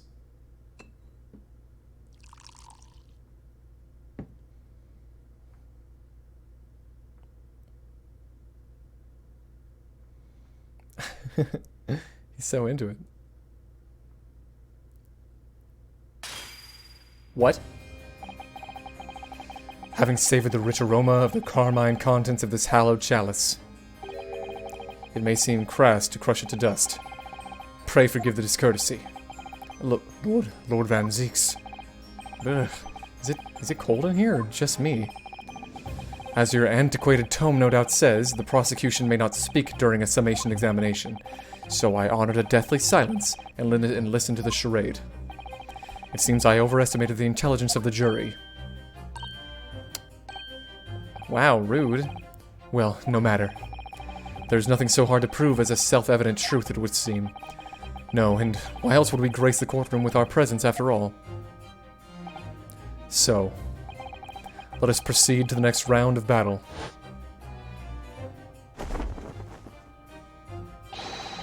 Bring forth the witnesses once more.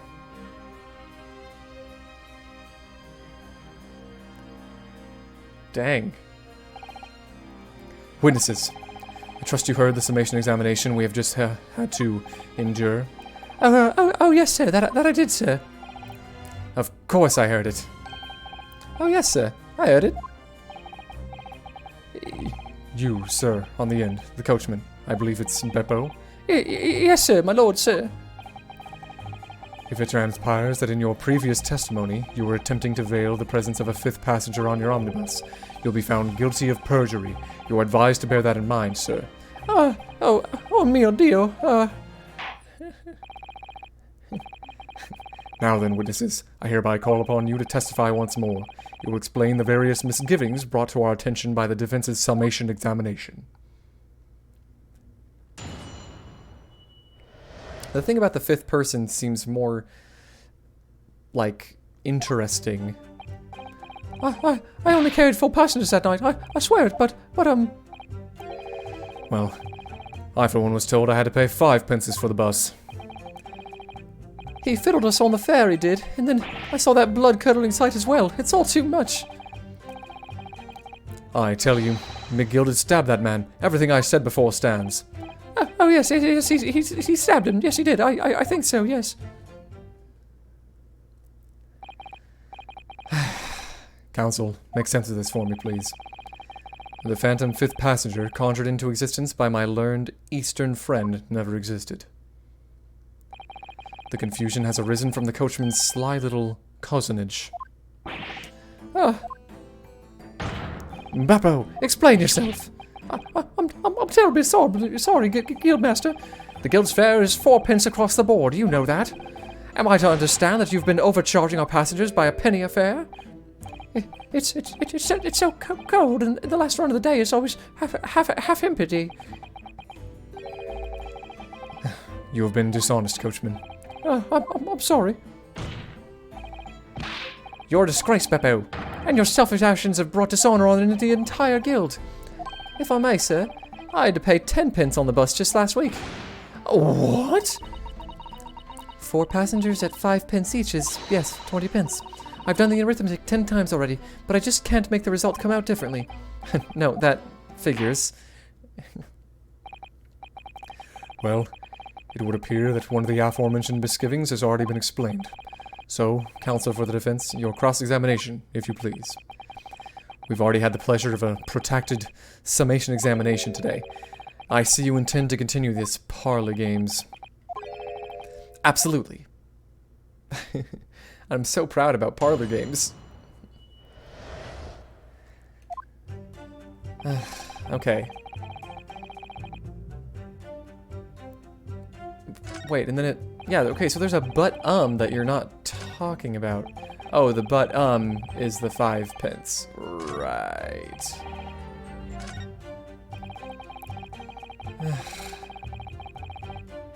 Okay, well let's talk about the site, right? That's because that's the next misgiving that was brought up during the judicial findings. This blood-curdling sight, you mean the murder, I presume? Yes, sir. A loathsome sight. No one should have to witness the horror in the eyes of a man the moment his life is taken. Oh, well, not exactly, sir. I mean, I didn't actually see the exact moment the gent was stabbed. Good gracious, really? We have another witness who did, however. The banker has already testified to it. But Mr. First didn't actually see the point at which the victim was killed. That may turn out to be very significant. I heard the bank agent next to me take a sharp intake of breath, see? That's when I looked through the glass. That's when I saw the horrible blade poking out from his belly, all covered in blood. Every time I see a knife now, I can't help screaming, even when I'm eating.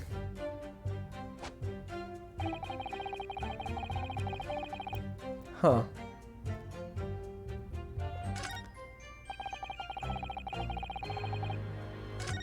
Well... So if I show him the murder weapon later, he's gonna scream? Excellent. That part is the sheath, isn't it? Are you alright, Mr. Naruhodo? Oh, sorry, yes, I just don't really like blades. Oh, those don't seem like the words of a man with a large katana slung from his waist. That's not a blade. That's Kazuma's soul. Anyway, there's no sense in delaying it. Let's see what the blade looks like. Oh yeah, it's very much covered in blood. Ugh, that looks like a lot of blood. It surely is blood, the victim's. An Englishman's blood looks a lot like a Japanese man's blood. Did you think it wouldn't? Sorry, it's just that we've only just arrived here in Great Britain. I'm finding it a little hard to adjust. Yes, I do understand. I mean, makes complete sense, right? And there's the M. Or it could be a W, I guess. An ornate letter M. Undeniably Mr. Magnus McGilded's initial. And it's beautifully gilded, too. It must be a very valuable one, I should think. What is it? Look at this M. If you turn it upside down, it becomes a W. This could change everything. A W? Yes. This is one of those, turnabout cases. I'm sure of it. I'm afraid I don't know at all, but what I am sure of is that this is an M. Oh, well, that idea was quickly quashed. Okay, never mind. It is not a W. It is definitely an M. Well, too bad for me, I guess.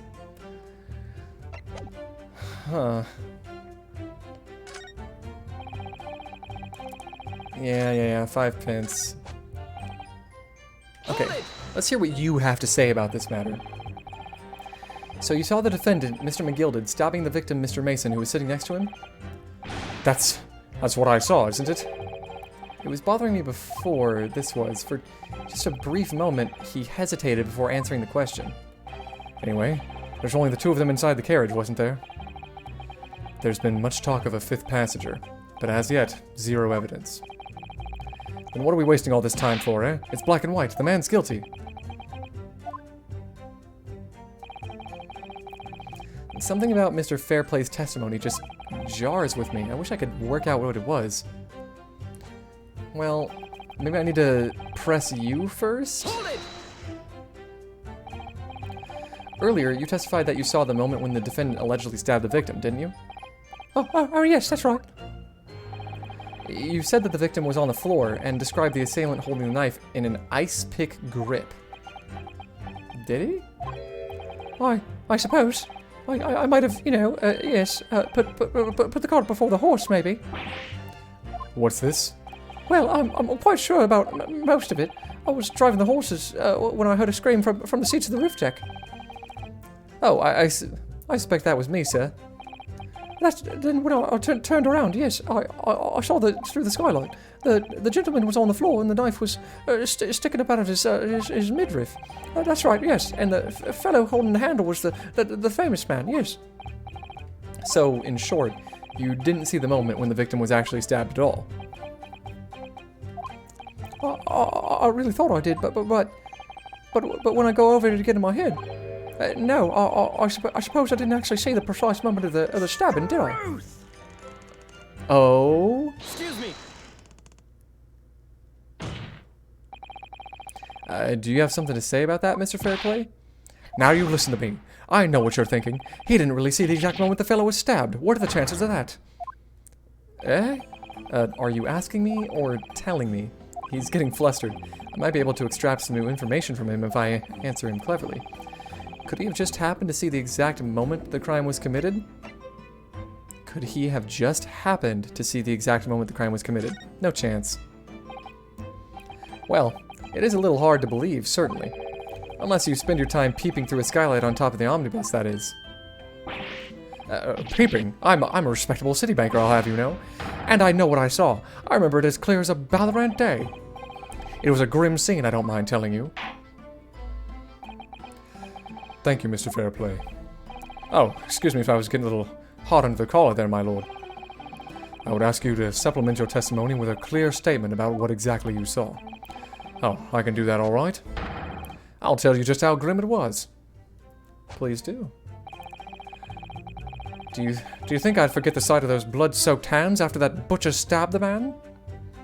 Well, how would he have blood-soaked hands if he was wearing gloves? Blood-soaked?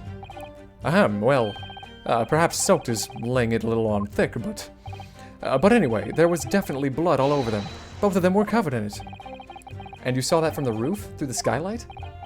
Well, the skylight's reasonably large, so I had a pretty good view. And there was a lamp on inside the carriage as well, so I'm quite sure of what I saw. This banker's latest statement. I feel sure there's something not quite right about it. And I'm gonna get to the bottom of it. When you feel something doesn't add up, Mr. Naruhodo, that's when you should have a good look through the court record. Oh, I know. I'm completely aware. Not long ago, this trial very nearly came to an end. Somehow, we've managed to keep our chances alive here. I can't waste this cross-examination. I have to use it to bring up some new facts. If you're not careful when you press these witnesses, the danger is that the jury will end up believing something unhelpful as they did before. Maybe, but we can't let the fear of that happening stop us from uncovering important new information. Yes, you're so right. I need to pay careful attention here. So does that mean that if I do some pressing wrong, then I have to do more of the judicial findings sections? And that would just make this whole episode go longer? So if I get things more right, it's faster? Is that what I'm supposed to be understanding here? I don't want to miss even a flicker of a reaction among these witnesses. Remember, if you happen to spot one of the witnesses reacting in a strange way, don't hesitate to pursue them as the reason. Oh, I already did that. Okay, Mr. Fairplay. Hold it! Oh, whoopsie daisies. Okay, I'm gonna have to get more through this, because I didn't mean to press. I meant to present evidence, so I'm actually gonna have to go through this whole thing again, as well as her telling me... Yeah, okay, just give me a moment. This will be totally fine and doable, no problem at all. Yep, everything's cool, everything's great, don't even worry about it. I'm gonna get all the way to Fairplay's testimony, and I'm gonna present the relevant evidence. Alright. Objection! I love that it stops the music. It's really, really satisfying. Well, I admit that soaked might be laying on a little thick, but anyway, there was definitely blood all over them. Both of them were covered in it. Well, I'm very sorry to disagree, Mr. Fairplay, but that's more than a little peculiar. What? Here are the gloves worn by the defendant, Mr. McGilded, on the night in question. Oh, yes, right. And there certainly does appear to be a sizable dark-colored stain there, but as I'm sure you can clearly see, it's only on the right-hand glove. Ah! In short, Mr. Fairplay, your testimony is inconsistent. But, no, that can't be right. So you're the liar here, then? That's right. You were quite clear about it. You said it was both hands.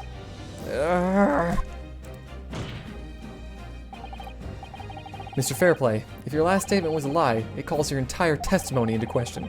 You say you saw the moment the victim was stabbed, but is that really the truth? Objection!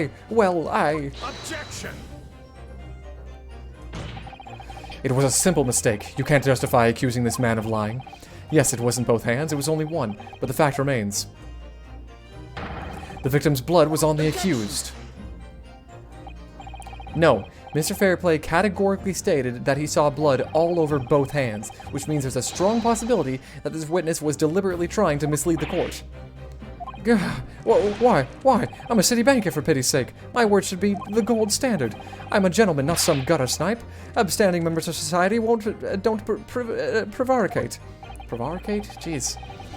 He's claiming to have no reason to lie, but is that really the case?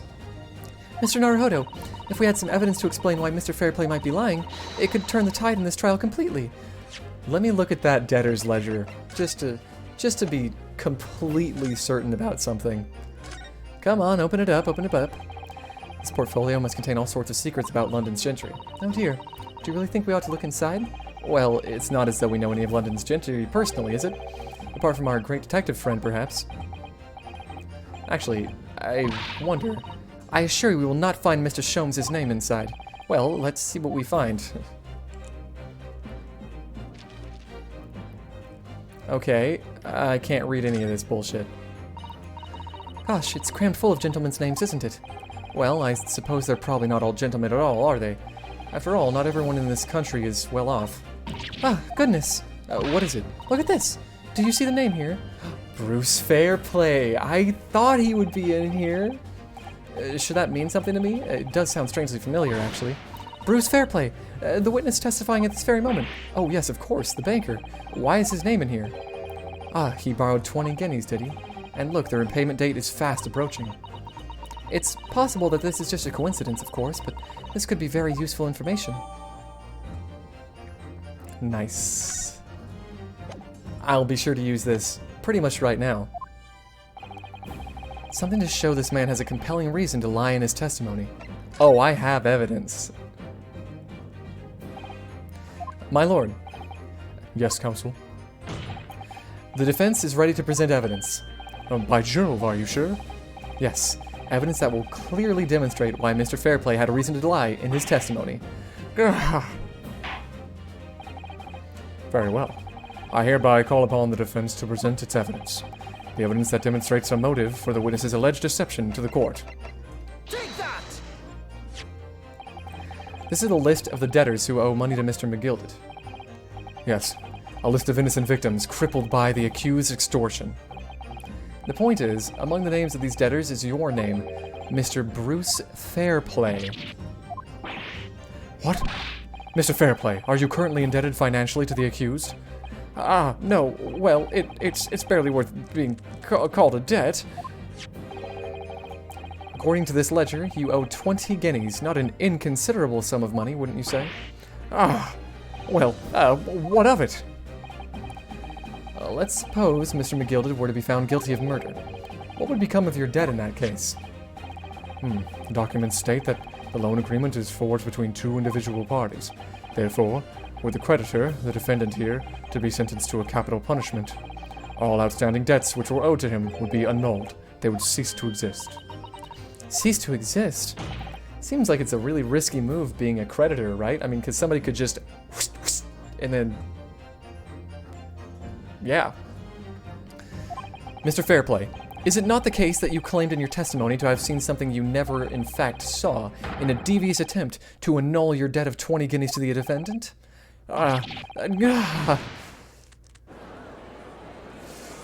He didn't see it. Order, order, order! Mr. Bruce Fairplay. Yes, my lord? Let me ask you again. And be aware that your answer may have most serious implications upon your future, sir. Did you or did you not see the precise moment in time at which the defendant is allegedly to have thrust a knife into the victim? Your silence speaks volumes. You did not see or tell the truth in your testimony. All right. Now let's not make melodrama out of this. Perhaps I did overstate the truth a bit. A pinch. A pinch? But it makes no difference. I definitely remember seeing blood on McGilded's hands, both of them. Objection! And yet, only one of the defendant's gloves, which we have here as evidence, is stained. So you keep saying? Oh, I wonder if I might be allowed to speak, sir. Go ahead, Mr. First. Well, the thing is, I think I remember seeing it myself, as it happens. Seeing what? The blood, sir, on the assailant's hands. I think, yes. I'm almost sure that it was on both of his hands, not just one. What? What?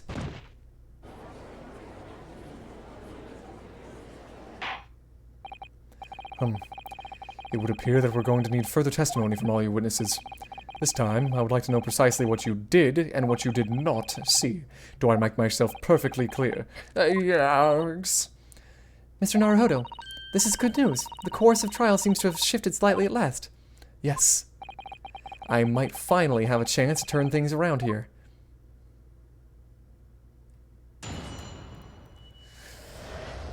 Alright. What did you guys really see, you know? There was blood on both hands of the assailant. I sincerely and distinctly remember that. However, I suppose you might say that I didn't see the exact moment the stabbing transpired, if that matters. I remember seeing the knife, and I remember seeing both the attacker's hands with blood on them. Oh, I didn't actually see anything myself, no. Not until I heard that scream. XP waste. Anyway, the fact remains, there can't have been anyone else inside that carriage, or we would all have seen.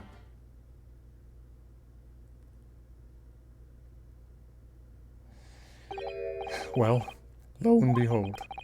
In truth of fact, not one of you was witness to the crucial moment of the crime. I apologize, my lord, but honestly, there was no one else inside that carriage, and the man's hand were covered in blood. That much incriminating evidence is tantamount to saying that we saw the man do it. That's really not what testimony is about. Let us examine the interior of the omnibus once more. The victim's fresh blood is clearly visible on the seat, corroborating the witnesses' accounts. In other words, there is no substantial nor significant change in the facts of the case. Very well. Your cross-examination, please, counsel. Yes, my lord.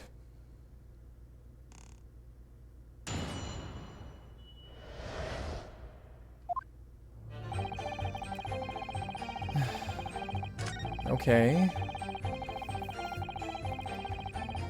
Okay, yeah.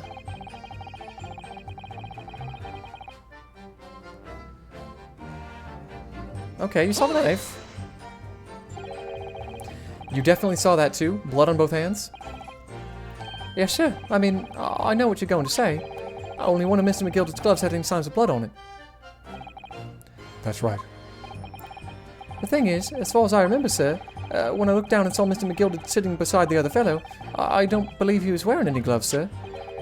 He wasn't wearing these gloves? That's correct, sir. And I saw the blood on both of his bare hands quite clearly. It's true that the dark-colored stain on the dark leather gloves wouldn't have been easy to see. I should point out that the police officer who apprehended the accused on the night in question reported that there was no trace of blood on Mr. McGilder's gloved hands. There wasn't blood on his hands? Okay, I mean, yeah, that's... this is puzzling indeed. This must be significant somehow, I'm sure of it.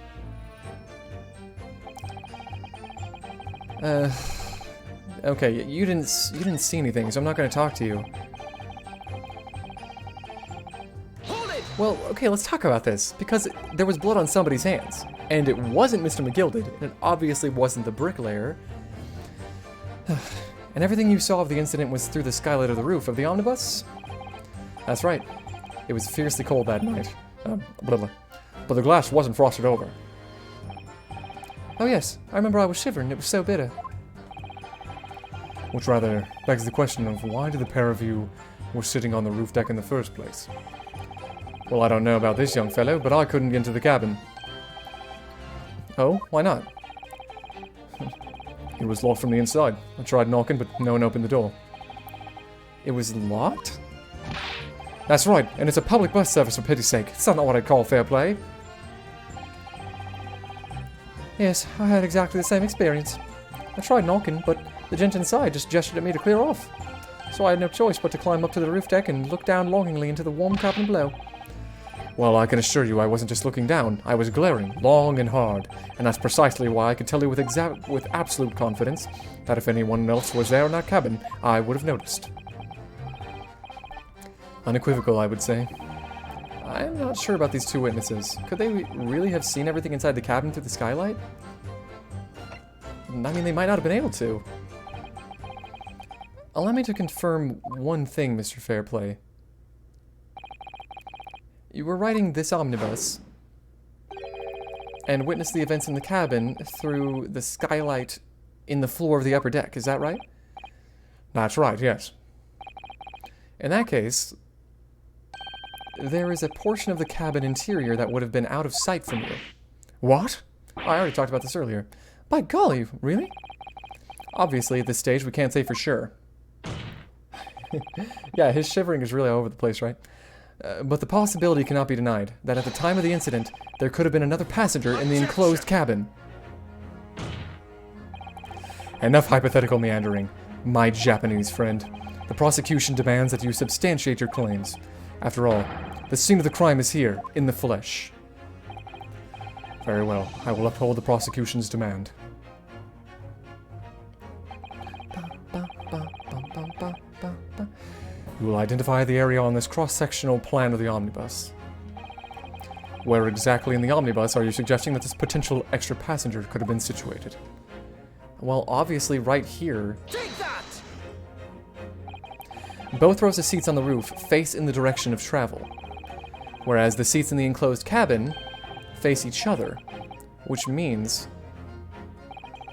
the visible part of the cabin, which passengers on the roof deck can see through the skylight, is as I've drawn here. Ah. That's right, my lord. As you can see, the seat opposite the one in which the victim and his attacker were sitting is obscured from view. In other words, if someone had been sitting on that seat, it's quite possible that these witnesses would have been completely unaware of it. Grah! Objection!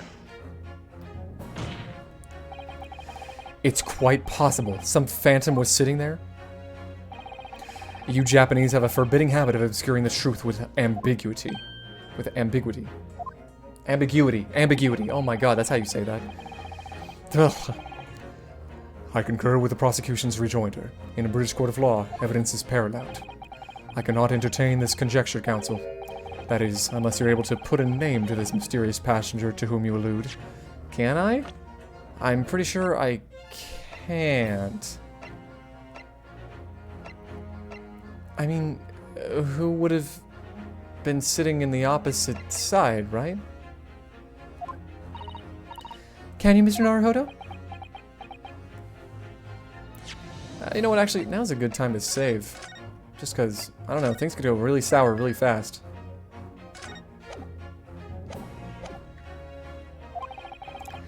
I honestly don't know. Who could it have been? Who could have been in the other seat, which was out of sight from the witnesses on the roof deck? I do have an inkling. I understand, my lord. The defense would like to put forward a name. You are a fool. That response was a desperate attempt by a man who has no notion of his own limitations. A toast to hard lessons not yet learned. Why did you get another wine glass? When did you get another wine glass? Let us not delay, counsel. The defense is still to name the passenger in the other seat. Dude, yeah, the prosecutor's super hot, right? But I can't just let him win because of that. This could be it. This could be the chance I've been waiting for to turn the trial in my favor. On that night, on the night of the murder, the person occupying the seat in the omnibus cabin that was obscured from view was none other than Mr. Magnus McGilted.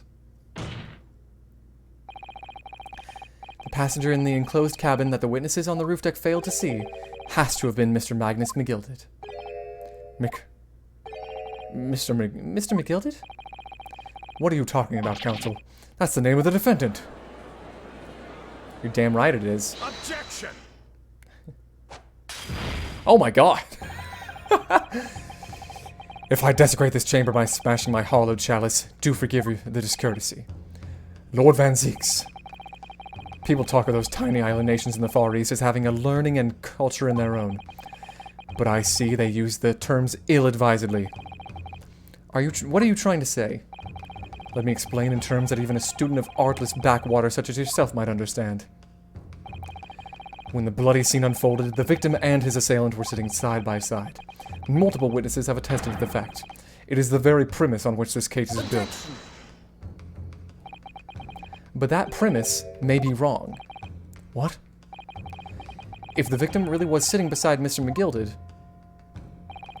it creates an inconsistency that can't be reconciled in any way. What inconsistency, counsel? The defendant's gloves, my lord. Both witnesses made the same testimony. They claim that there was blood on both hands of the person sitting next to the victim. Yet we know the truth to be otherwise. Only one glove bears the gory remains. These aren't objections, it's just adding. The point is, even in the face of this irrefutable evidence, both witnesses have maintained their stance. Yes, their testimony remains unchanged. Exactly. They both adamantly swear that they clearly remember seeing blood on both hands of the assailant. In short, their memory of events is correct, and their testimony reveals the truth. It was somebody else sitting beside the victim that night, a third party we have yet to identify. And the victim's blood was on that passenger's hands, both of them. And who was this third party? Obviously, the true culprit. Extraordinary.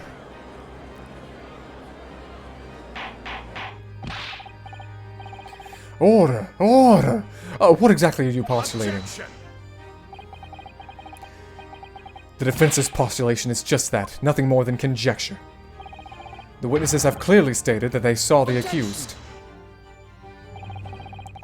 But when elaborating on his testimony, Mr. Fairplay said the two of them were wearing hats and I couldn't exactly make out their faces. Yes.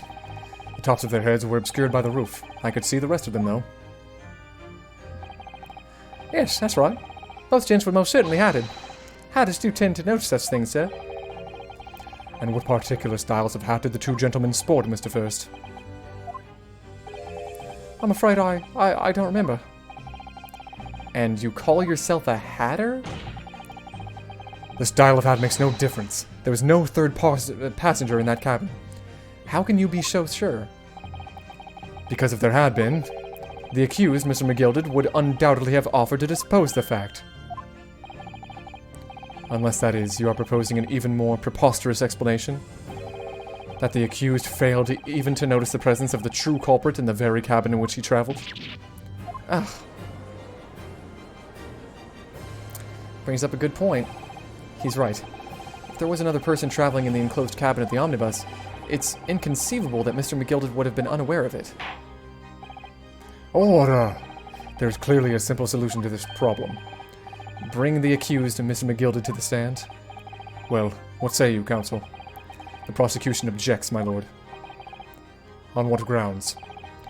As a suspect, he will already have made a full statement to the police. But what if there's some reason why he's unable to speak freely? Magnus McGilded is no uneducated ruffian. If it indeed turns out that the man has been withholding information, you can be sure it will have been a most deliberate act. Counsel for the defense, what is your opinion? My lord, should we ask Mr. McGilded to testify, or not? I don't know. I feel like... I mean, what could he have to testify for? And could we really take his testimony as the truth? Well, I guess I'm not going to bother saving, right? Because, well, no, I say that and it'll end me, so let me just make sure. Okay, cool. It's probably best to leave well alone. Ugh. I can't get the words out. I understand, Mr. Naruhodo. The idea that Mr. McGilded may be hiding something must be playing on your mind. The truth could be far more disturbing than we realized. But that's all the more reason. Why there's only one course of action here. To believe in my client. That's what Kazuma taught me. Oh. Whenever I'm not sure what to do, I feel like I can hear him guiding me. And that's what we must do. Yes. We need to hear what he has to say in order to find out the truth. Okay, yeah, we're doing it. The defense would like to call Mr. McGilded to the stand. In that case, I would like to hear the opinion of the jury. Yes, I need a little time to consider this. If you ask me, I think we should hear what Mr. McGilded has to say. Get the man out here, I say. It would be utterly illogical not to hear his testimony. When something needs doing, get it done. That's how I run things at the guild. Hearing what the patron of my favorite little park has to say? Oh yes, that would be lovely. Yes, the jury says the man must be heard. Very well, the court will hear the defendant's testimony. The court will hear the defendant's testimony. Bailiff, show the defendant to the stand at once.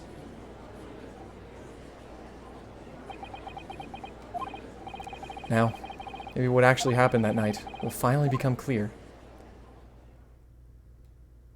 Oof. Alright. I've been streaming for a long time now, so that is going to have to be it for this time. Hopefully I can resume this pretty soon. It might not be in the next couple days, but we'll see. Everybody just hang tight in there. I know that you're all enjoying this just as much as I am. Oh, and I can't wait to see Mr. McGilded testify. But yeah. Till then, everyone, have a good night. Have a good week. Don't forget to eat, of course.